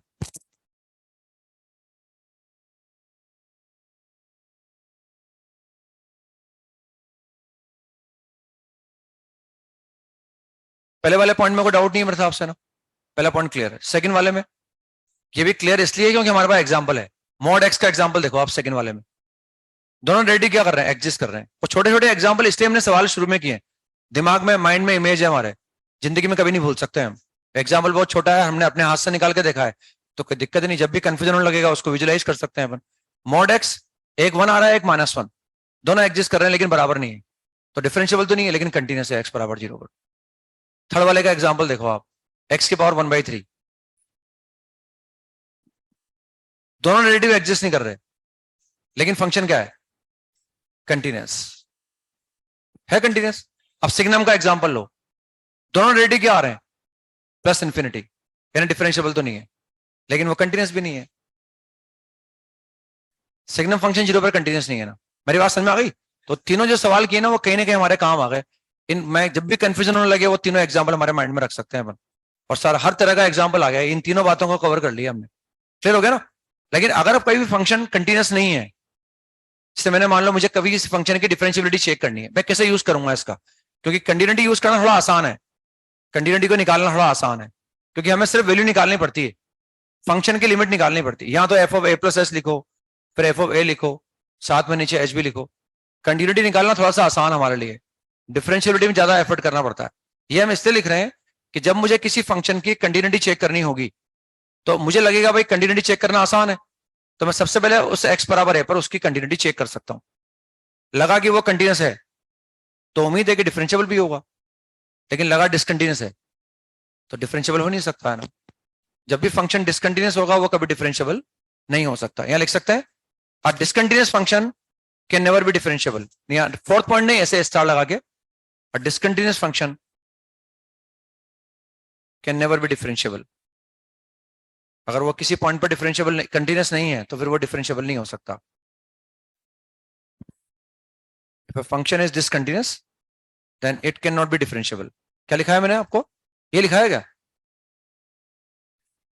अ discontinuous function can not be differentiable, a discontinuous function can not be differentiable. अगर फंक्शन डिसकंटिन्यूस है तो डिफरेंशियबल कभी नहीं हो सकता है ना। ठीक है ना? तो ये हम यूज करते रहेंगे। मैंने इन सबके एग्जाम्पल हमारे माइंड में, और छोटे छोटे एग्जाम्पल उनको देख सकते हैं अपन। लिखें, एक सवाल करते हैं अपन, find the possible value of a, find the possible value or values of a and b, find the possible value or या values of a and b, find the possible value या values of a and b, small a and small b, so that the function fx is equal to a plus bx square, x is less than 1 and 3ax minus b plus 2 x not equal to 1 is differentiable at x is equal to 1, is differentiable at x is equal to 1, is differentiable at x is equal to 1। हमें a और b निकालना है कि ये function 1 पर क्या हो जाए, डिफरेंशियबल हो जाए ना। तो क्या करें हम? लिमिट का एग्जिस्ट, हम ऐसे सवाल भी किए ना लिमिट में कि find A T limit exist, निकाले सवाल ऐसे किए नहीं किए, वो सब बात काम है। अब हमें 1 पे डिफरेंशियबल बनाना है इसको, तो मैं एफ डैश 1 प्लस निकाल लूंगा, वो एग्जिस्ट करना चाहिए, एफ डैश 1 माइनस निकाल लूंगा, वो एग्जिस्ट करना चाहिए, और दोनों को क्या करूंगा, बराबर कर दूंगा, उससे अगर भी अपने आप आ जाए। एफ डैश 1 में निकालना जानता हूं, एफ डैश 1 माइनस में निकालना जानता हूं। तो सोचना ज्यादा है, मतलब अपने को सवाल करने के पहले बोलना है कि मैं कैसे करूंगा, सोचना पहले है।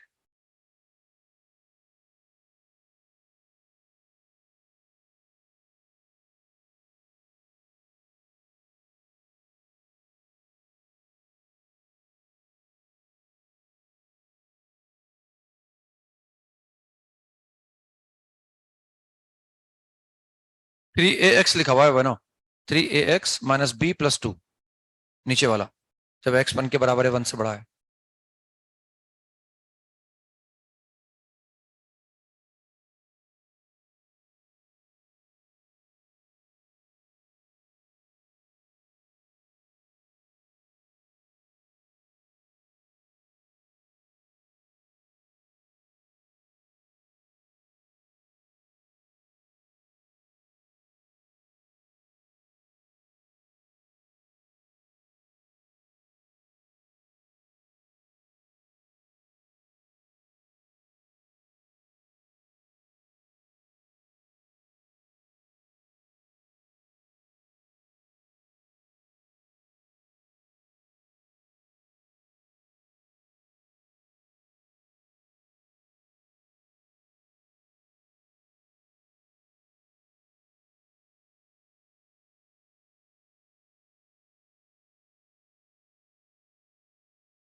ये 3 आ गया ना,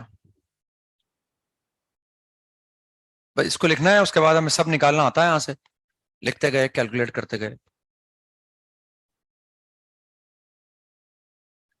अब मुझे निकालना है f' 1 माइनस।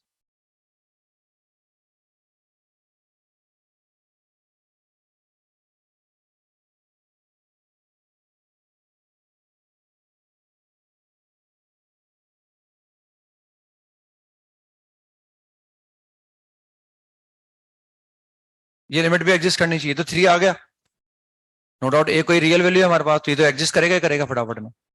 वो एग्जिस्ट भी करना चाहिए और वो इसके बराबर भी आना चाहिए ना। हमें ए और बी निकालने हैं, तो 2 इक्वेशन चाहिए अपने को। एक इक्वेशन तो आएगी इनको बराबर करने से, एक इक्वेशन तो इनको बराबर करने से आ जाएगी ना। एक इक्वेशन कहीं और जनरेट होगी, ऐसी बात नहीं है ना कहीं वो जनरेट होगी, क्योंकि 2 इक्वेशन आए बिना मैं ए और बी नहीं निकाल सकता। एक आ जाएगी इनको इक्वेट करने से, और एक हो सकता है इससे आ जाए कि भाई ये एग्जिस्ट करना चाहिए, ये कंडीशन लगानी पड़े और इससे आ जाए ना।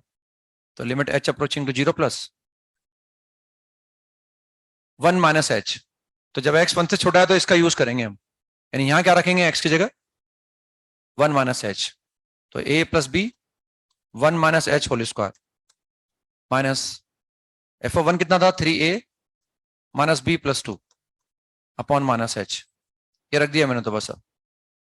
अब ये एग्जिस्ट भी करना चाहिए और इसकी वैल्यू भी निकालनी है अपने को ना। इस लिमिट की मुझे वैल्यू भी निकालनी है, ये लिमिट एग्जिस्ट भी करनी चाहिए और मुझे इस लिमिट की वैल्यू भी निकालनी है, और जो वैल्यू आएगी उसको मैं इसके बराबर कर दूंगा ना, उसको मैं उसके बराबर कर दूंगा।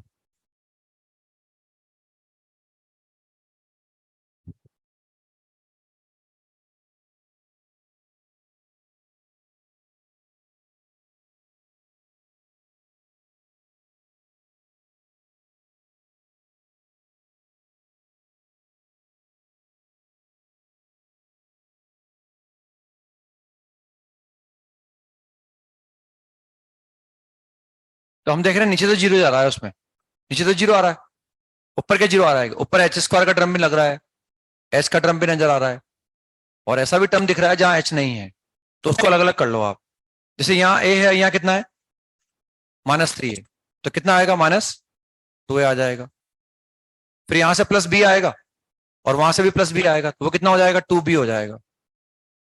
अब कांस्टेंट टर्म देखो, कांस्टेंट टर्म यहाँ b हमने देख ही लिया -2, कांस्टेंट टर्म एक -2 आ गई हमारे पास। ये तो वो है जिसमें h भी नहीं आ रहा है ना, है ना भाई, इंडिटरमिनेट फॉर्म ही नहीं बन रहा ना इसमें। देखो आप इसमें भाई, अगर मैं h की जगह 0 रख दूंगा तो ये बनेगा a, ये बनेगा b, और वो क्या बनेगा -3a प्लस b, और नीचे 0 बन रहा है ना, तो वो एग्जिस्ट भी तो करना जरूरी है ना, वो भी कंडीशन लगाएंगे हम। अब हम देख रहे हैं h वाला कोएफिशिएंट, तो h बस ये आएगा, तो मैंने h कॉमन ले लिया, and what we get -2b, ये ऐसा आ गया, ठीक है ना। अब h² का टर्म देख रहे हैं, तो b into h², b into h², और नीचे कितना लिखा है -h। अब मैंने लिमिट अप्लाई की, लिमिट अप्लाई करने पर न्यूमरेटर कहां अप्रोच कर रहा है, यहां अप्रोच कर रहा है, और डिनोमिनेटर 0 पर, और अगर ये नॉन जीरो हो गया तो लिमिट एग्जिस्ट ही नहीं करेगी, इसलिए इसका एग्जिस्ट करना जरूरी। ये डेरिवेटिव एग्जिस्ट करेगा तभी जाके डिफरेंशिएबल होगा ना भाई, वो वहां तो मैं कुछ करना ही नहीं पड़ा, ये तो फटाफट निकल गया 3 है, कोई कंडीशन नहीं लगानी पड़ी। अब ये एग्जिस्ट करना जरूरी है, तभी मैं इसको इसके बराबर इक्वेट करूंगा। तो ये लिमिट एग्जिस्ट कब करेगी, जब ये 0 के बराबर होगा।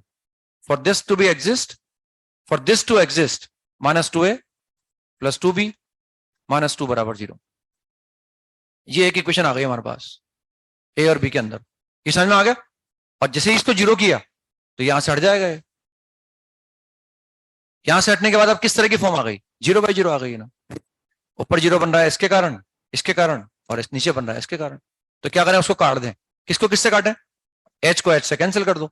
तो जिसे मैं h को h से कैंसिल करूंगा, क्या बचेगा हमारे पास, limit h approaching to 0 plus, क्या बचेगा हमारे पास, ये -2b, और प्लस ये कितना हो जाएगा b इंटू h, और नीचे कितना आ जाएगा -1 आ जाएगा। अब मैंने लिमिट अप्लाई करके देखी, ऊपर कितना आ रहा है -2b, नीचे कितना आ रहा है, लिमिट ही आ गई, ये आ गया लेफ्ट हैंड डेरिवेटिव। तो ये एक इक्वेशन अपने आप जनरेट हो गई, हमने कुछ नहीं करा, अपने आप जनरेट हो गई वो, और एक इक्वेशन यहां से आ गई। अब हम चाहते हैं डिफरेंशिएबल हो, तो ये ऐसा होना जरूरी था, तभी लिमिट एग्जिस्ट करेगी। अब डिफरेंशिएबिलिटी के लिए ये दोनों बराबर होने जरूरी है। Now for function to be differentiable, f'1 plus must be equal to f'1 minus. 3a is equal to 2b। This is equation number 2। बस यहां से मैं ए और बी निकाल सकता हूँ ना, तो a बराबर 2 आ गया और b बराबर 3, दोनों इक्वेशन सोल्व कर लेंगे तो उससे a बराबर 2 आ जाएगा and b is equal to 3। अब इस a और b को अगर मैं वहां रख दूं तो वो फंक्शन क्या बन जाएगा, डिफरेंशियल बन जाएगा ना, ठीक है ना, ये और भी आ गया ना। अब इसमें देखो क्या हुआ, कई बार ये तरीका सवाल करने का आसान, ये this is the fundamental method, इससे कभी गलती नहीं हो सकती है ना भाई। आंसर कई बार गलत आ जाता है, गलत आने का मतलब ये नहीं कि सवाल गलत है, वो हो सकता है हम नहीं कर पा रहे, हमारे से कहीं गलती हो गई। तो ये फंडामेंटल अप्रोच है, इससे कभी भी आंसर में दिक्कत नहीं आती। अगर हम हर बार इस तरीके को इस्तेमाल करना चाहें तो कोई दिक्कत नहीं है, कई बार इसमें टाइम लगता है। तो ये मैन मेड टेक्निक से जो मैं बता रहा हूँ आपको भाई, फंडामेंटल तो यही है। अब मैन मेड टेक्निक ये कि कई बार हम ऑब्जर्वेशन करके सवाल बड़ी आसानी से निकाल सकते हैं ना। किससे निकालेंगे, देखो आप, हम किसी फंक्शन की डिफरेंशियबिलिटी को डायरेक्ट डिफरेंशिएट करके भी एंश्योर कर सकते हैं ना, डायरेक्ट डिफरेंशिएट करके भी, वो तो फंडामेंटल है, उससे हमेशा सही आएगा ना। इसमें थोड़ी प्रिकॉशन रखनी पड़ेगी जो मैं तरीका बताने वाला हूं आपको। तो हम डायरेक्ट डिफरेंशिएट करके, डायरेक्ट इसको डिफरेंशिएट कर दूंगा मैं और वहां से हम डिफरेंशियबिलिटी को एंश्योर कर सकते हैं। लेकिन जब हम डिफरेंशिएट करके डिफरेंशियबिलिटी एंश्योर करना चाहें तो उसके लिए हमें दो चीजों पर फोकस करना पड़ता है। पहले दो चीजें ध्यान से देखनी पड़ेगी हमें। एक तो ये function x is equal to 1 पर कंटिन्यूस होना चाहिए। दूसरी बात, इस फंक्शन में ऐसा कोई टर्म नहीं होना चाहिए जो x बराबर 1 पर अनडिफाइंड हो। जब हम किसी फंक्शन की डिफरेंशियबिलिटी को डायरेक्ट डिफरेंशिएट करके एंश्योर करना चाह रहे हों तो हमें दो चीजें ध्यान से देखनी पड़ेगी। एक तो ये कि जिस पॉइंट पर हम डिफरेंशियबिलिटी चेक कर रहे हैं उस पॉइंट पर वो फंक्शन कंटिन्यूस होना जरूरी है। और सेकंड थिंग, उस फंक्शन में ऐसा कोई टर्म नहीं होना चाहिए जहां मैं डिफरेंशियबिलिटी चेक कर रहा हूं वहां वो टर्म क्या बन जाए, अनडिफाइंड हो जाए। जैसे फॉर एग्जांपल मैं x बराबर 1 पे चेक करना चाह रहा हूं, तो क्या इसमें इस फंक्शन में 1/x माइनस 1 जैसा कोई टर्म है, या 1/x स्क्वायर माइनस 1 जैसा टर्म हो, या ऐसा कोई टर्म दिख रहा हो कि मैं उसमें x बराबर 1 लिखूं और वो अनडिफाइंड बन जाए? ऐसा कोई टर्म नहीं दिख रहा। अगर ऐसा दिखता तो एडवाइजेबल ये है कि फिर हमें उसकी डिफरेंशियबिलिटी उस फंडामेंटल मेथड से ही चेक करनी चाहिए जो मैंने बताया आपको ना। तो एक तो वो कंटिन्यूस होना चाहिए उस पॉइंट पर, और उसमें ऐसा कोई टर्म नहीं होना चाहिए जो अनडिफाइंड हो। तो ऐसा कोई टर्म तो नहीं दिख रहा अपने को जो 1 पर अनडिफाइंड हो इस फंक्शन के अंदर, दिख रहा है? अब हमें इसकी कंटिन्यूटी एंश्योर करनी है। तो पहले डिफरेंशिएट करने के पहले मैं इसकी कंटिन्यूटी एंश्योर करूंगा कि ये 1 पर कंटिन्यूस हो, और 1 पर कंटिन्यूस करना मुझे आता है। मैं f(1) प्लस और f(-1) को बराबर कर दूंगा ना। तो 1 पर वैल्यू कहां से आएगी, यहां से आएगी। तो 3a माइनस का b प्लस 2, 1 प्लस पे निकालना चाहूं तो यहीं से आएगी, और 1 माइनस पर क्या आ जाएगा, a प्लस b आ जाएगा। ऐसा लिख देने से गारंटी है कि 1 पर कंटिन्यूस हो गया है। मैं चेक नहीं करवा ना, क्योंकि वहां a और b लिखे हुए नहीं है। मैं चेक कर, अब मैंने ये कंटिन्यूस, ऐसा कर देने से क्या हो गया, वो कंटिन्यूस हो गया, क्योंकि ये फंक्शन की वैल्यू आ गई। यही राइट हैंड लिमिट है, ये लेफ्ट हैंड लिमिट है, इनको बराबर कर देने से वो कंटिन्यूस बन जाएगा। तो यहां से वो इक्वेशन आ गई, देखो a माइनस का 2b प्लस 2 बराबर 0। ये अपने आप एक फटाफट आ गई हमारे पास इक्वेशन। बस ऐसा लिख देने से भी क्या बन गया, कंटिन्यूस। इसमें ऐसा कोई टर्म नहीं है जो अनडिफाइंड है, ऐसा कोई टर्म भी नहीं है। अब डायरेक्ट डिफरेंशिएट कर दो उसको, f(x) इज इक्वल क्या आएगा डिफरेंशिएट करने पर, 2bx, x से लेस देन 1। ये कितना आ जाएगा, 3a, x is greater than 1। देखो अभी हम इसकी डिफरेंशियबिलिटी एंश्योर कर रहे हैं, अभी हमें पता, अभी ये डिफरेंशियबल है नहीं, पता नहीं, हम इसको डिफरेंशिएट कर रहे हैं।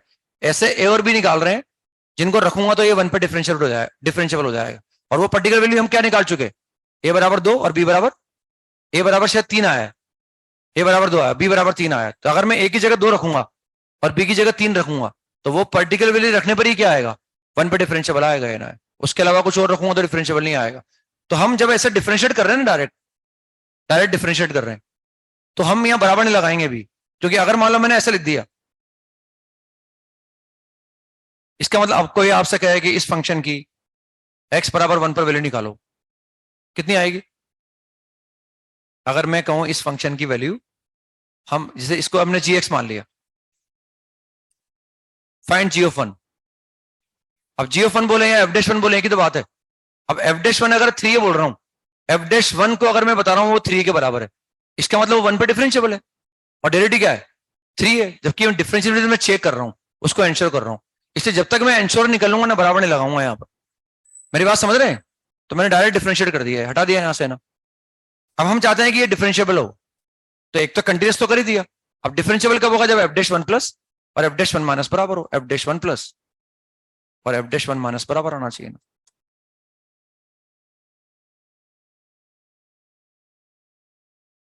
What is F dash 1 plus? यानी इस फंक्शन की मुझे लिमिट निकालनी है, राइट हैंड लिमिट। यही तो हो गया ना भाई, ये अभी एक फंक्शन बन गया। मैं एफ डैश 1 प्लस बोलूं या जी ऑफ 1 प्लस बोलूं, एक ही बात है मेरे हिसाब से। जी ऑफ 1 प्लस या एफ डैश 1 प्लस, वो एक ही बात। अब मैं 1 प्लस तो निकालना जानता हूं ना, कितना आएगा ये 3 है, और ये कितना आ जाएगा 2 भी आ जाएगा। बस दोनों को सोल्व कर लूंगा, वो कोई फंडामेंटल तरीका नहीं लगाया मैंने, जल्दी से आंसर आ जाता है इससे ना। ये सब मैन मेड टेक्निक्स हैं, ये मान के चलो आप। फंडामेंटल तो वही है, वो प्रोसेस से बचने के लिए ये तरकीब बना रखी है अपन ने, जल्दी से आया। लेकिन इस तरकीब को इस्तेमाल करने के पहले हमें वो 2 चीजें इंश्योर करनी पड़ेगी, तब जाके इस प्रोसेस का इस्तेमाल कर सकते हैं। और वो हर बार अगर अपन आंख बंद करके उस प्रोसेस को यूज करेंगे तो हर बार वहां से सही आएगा। यहाँ हमें कंटिन्यूटी इंश्योर करनी है, और उसके बाद फिर हमें जो है ये देखना है कि ऐसा कोई टर्म तो नहीं है जो अनडिफाइंड है ना। जैसे अभी हमने एक सवाल किया था, f x is equal to e raise to power -1 upon x square, x not equal to 0, 0 x बराबर 0 है ना। हमने चेक किया था कि डिफरेंशिएबल भी है नहीं है, तो फंडामेंटल तरीका लगाया था मैंने, तो वो फॉर्मूला था उससे लगाया, कैलकुलेट करने पर अपने आप आ गया। अब मैं इसकी डिफरेंशिएबिलिटी डिफरेंशिएट करके चेक करना चाहूं तो मैं तब कर सकता हूं जब पहली बात तो ये 0 पर, इस प्रोसेस को मैं तभी इस्तेमाल कर सकता हूं। डिफरेंशिएट कर रहे हैं ना भाई अपन, डिफरेंशिएबल है नहीं है पता नहीं है, लेकिन उसकी डिफरेंशिएबिलिटी चेक करने के लिए मैं क्या कर रहा हूं, डिफरेंशिएट ही पहले कर रहा हूं ना। तो ये तरीका मैं तभी लगाऊंगा जब वो कंटिन्यूस हो और ऐसा कोई टर्म नहीं हो जो अनडिफाइंड हो। जिसे अगर हम यहाँ ध्यान से देखें कि ये एक्स बराबर 0 पर कंटिन्यूस है, तो एक चीज तो मैंने चेक कर ली कि एक्स बराबर 0 पर कंटिन्यूस है। देखो आप 0 पर वैल्यू क्या आ रही है 0। What is f of 0 plus e की पावर माइनस इन्फिनिटी, तो 0 आएगा। What is f of 0 minus e की पावर माइनस इन्फिनिटी, वो भी 0 आएगा, तो 0 पर कंटिन्यूस है। लेकिन इस फंक्शन में एक ऐसा टर्म है जो 0 पर अनडिफाइंड है, 1 अपॉन एक्स स्क्वायर। इसलिए ये एडवाइजेबल है कि इसकी डिफरेंशिएबिलिटी आप फंडामेंटल मेथड से चेक करें, डायरेक्ट डिफरेंशिएट करके नहीं निकालें। यहां ऐसा कोई टर्म ही नहीं है ना। मेरी बात समझ में आ गई? अगर ऐसा कोई टर्म नजर आ जाए, कंटिन्यूस तो है लेकिन ऐसा टर्म नजर आ जाए जो डिफाइन नहीं है उस पॉइंट पर, तो फिर डिफरेंशिएबिलिटी के लिए आप फंडामेंटल अप्रोच जो है एफ डैश ए प्लस या एफ डैश 0 प्लस, उसी का इस्तेमाल करें, ऐसे डिफरेंशिएट करके नहीं निकाला है ना। ठीक है ना। एक ऐसा ये एक एग्जांपल देखें ना, जैसे फॉर एग्जांपल अगर मैं इसकी बात करूं, मतलब अपनी बात समझाने का तरीका है मेरे पास।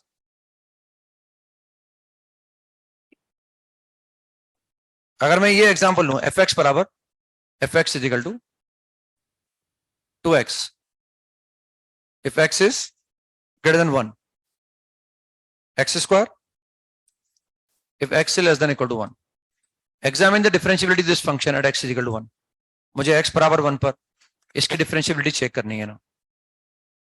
सवाल लिख लो बस पहले आप, फिर मैं बताऊंगा करके। Examine the differentiability this function at x is equal to 1। अब भाई सर ने तरीका बताया ना, सर ने फंडामेंटल तरीके से बचने का तरीका बताया। क्या बताया कि भाई डायरेक्ट डिफरेंशिएट करके भी अपन डिफरेंशिएबिलिटी को इंश्योर कर सकते हैं। कर दो डिफरेंशिएट, तो ये डिफरेंशिएट कर दिया भाई। कितना आएगा यहां से जब x 1 से बड़ा है, यहां से कितना आएगा जब x 1 से छोटा है। बराबर तो लगा ही नहीं सकता ना मैं, क्योंकि डिफरेंशिएबिलिटी में चेक कर रहा हूं अभी ना। अब हम देख रहे हैं ये डिफरेंशिएबल कब होगा, जब एफ डैश 1 प्लस और एफ डैश 1 माइनस क्या आएगा, बराबर आएगा। What is F dash 1 plus 2, what is F dash 1 minus, तो लग रहा है डिफरेंशिएबल है, जबकि देखो ये कंटिन्यूस ही नहीं है। तो ये तरीका मैं तभी लगाऊंगा जब वो कंटिन्यूस होगा, और कंटिन्यूस होने के बाद भी उसमें ऐसा कोई टर्म नहीं होना चाहिए जब फंक्शन डिफाइन हो।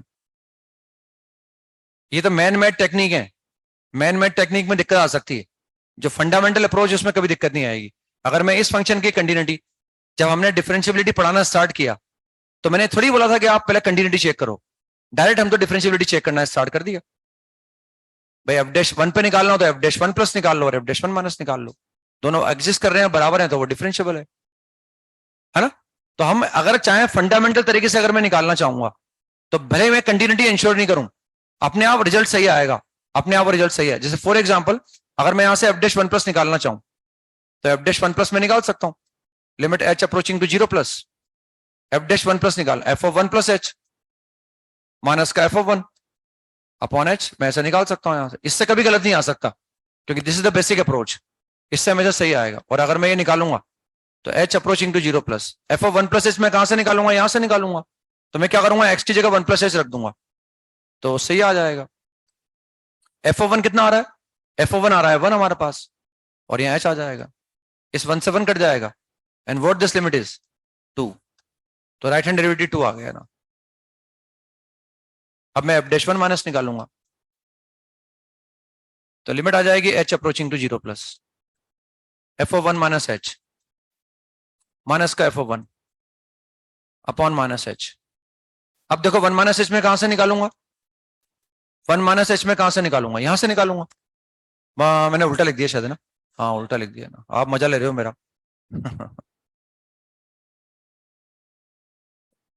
लिखने दो सर को, कोई बात नहीं, बाद में मालूम पड़ेगा दोबारा लिखेगा तो मजा लेना हो गया ना ये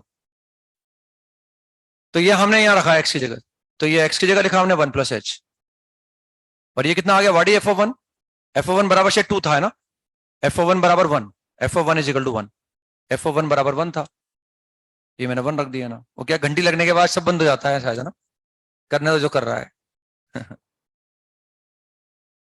यही करेगा और ये बता देगा अभी सब। तो ये ऐसे निकाल लिया हमने। अब हम देखते हैं, अब ये 0/0 नहीं आ रहा, देखो आप, this is not 0/0, limit h approaching to zero plus h approaching to zero, ऊपर कितना आ रहा है 1 प्लस 2h अपॉन एच, तो ऊपर हमारे पास 0 नहीं, ऊपर तो 1 है और नीचे क्या है 0 plus, this is plus infinity, तो डिफरेंशिएबल तो हो नहीं सकता है, इससे कभी गलत नहीं आएगा। वो अगर हम डायरेक्ट डिफरेंशिएट करके डिफरेंशिएबिलिटी निकालेंगे तो वो मेथड मैं तभी इस्तेमाल करूंगा जब पहले मैं कंटिन्यूटी एंश्योर करूं, या तो मुझे लग रहा होगा भाई कंटिन्यूस है, या मैं उसको कंटिन्यूस बना दूंगा, एक तो वो काम करूंगा, और ये देखूंगा कि उस फंक्शन में ऐसा कोई टर्म नहीं हो जो अनडिफाइंड है, तब जाके अपन ये निकाल सकते, तब जाके इसका, और अब हम इस फंडामेंटल अप्रोच को इस्तेमाल करेंगे तो हमें कभी दिक्कत नहीं आएगी, उससे रिजल्ट हमेशा सही आएगा ना। बाकी फिर नेक्स्ट पे मिलते हैं अपन ना। होमवर्क लिखो आप जो करके लाना है आपको ना। होमवर्क में ये कुछ सवाल है हमारे पास, एक्सरसाइज 1 में लिखो आप, एक्सरसाइज 1 का पार्ट 1,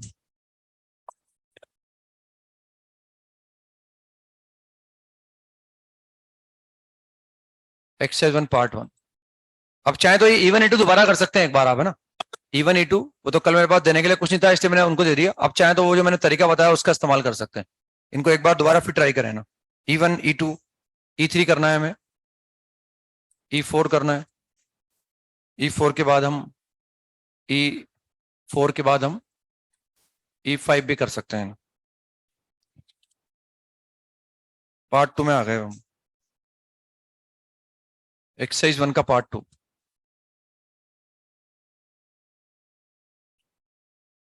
E4 कर सकते हैं,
एक्सरसाइज 2 के पार्ट 4 में ये जो MTC1 है इसमें जो फंक्शन दे रखे हैं और एक इंटरवल दे रखे हैं साथ में, तो आप कुछ चेक मत करना, बस ग्राफ बना लेना उनके ना, वो जो फंक्शन लिखे हुए हैं और सामने जो इंटरवल लिखे हुए हैं उनके डायग्राम बना के लाने हैं, उस गिवन फंक्शंस के गिवन इंटरवल में डायग्राम बना के लाने हैं MTC1 के अंदर।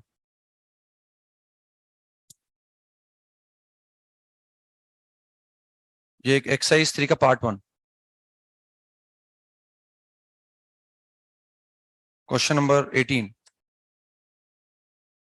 बस ये करके लाना है आपको ना, फिर बाकी कल ज्यादा पढ़ लेंगे फिर अपन।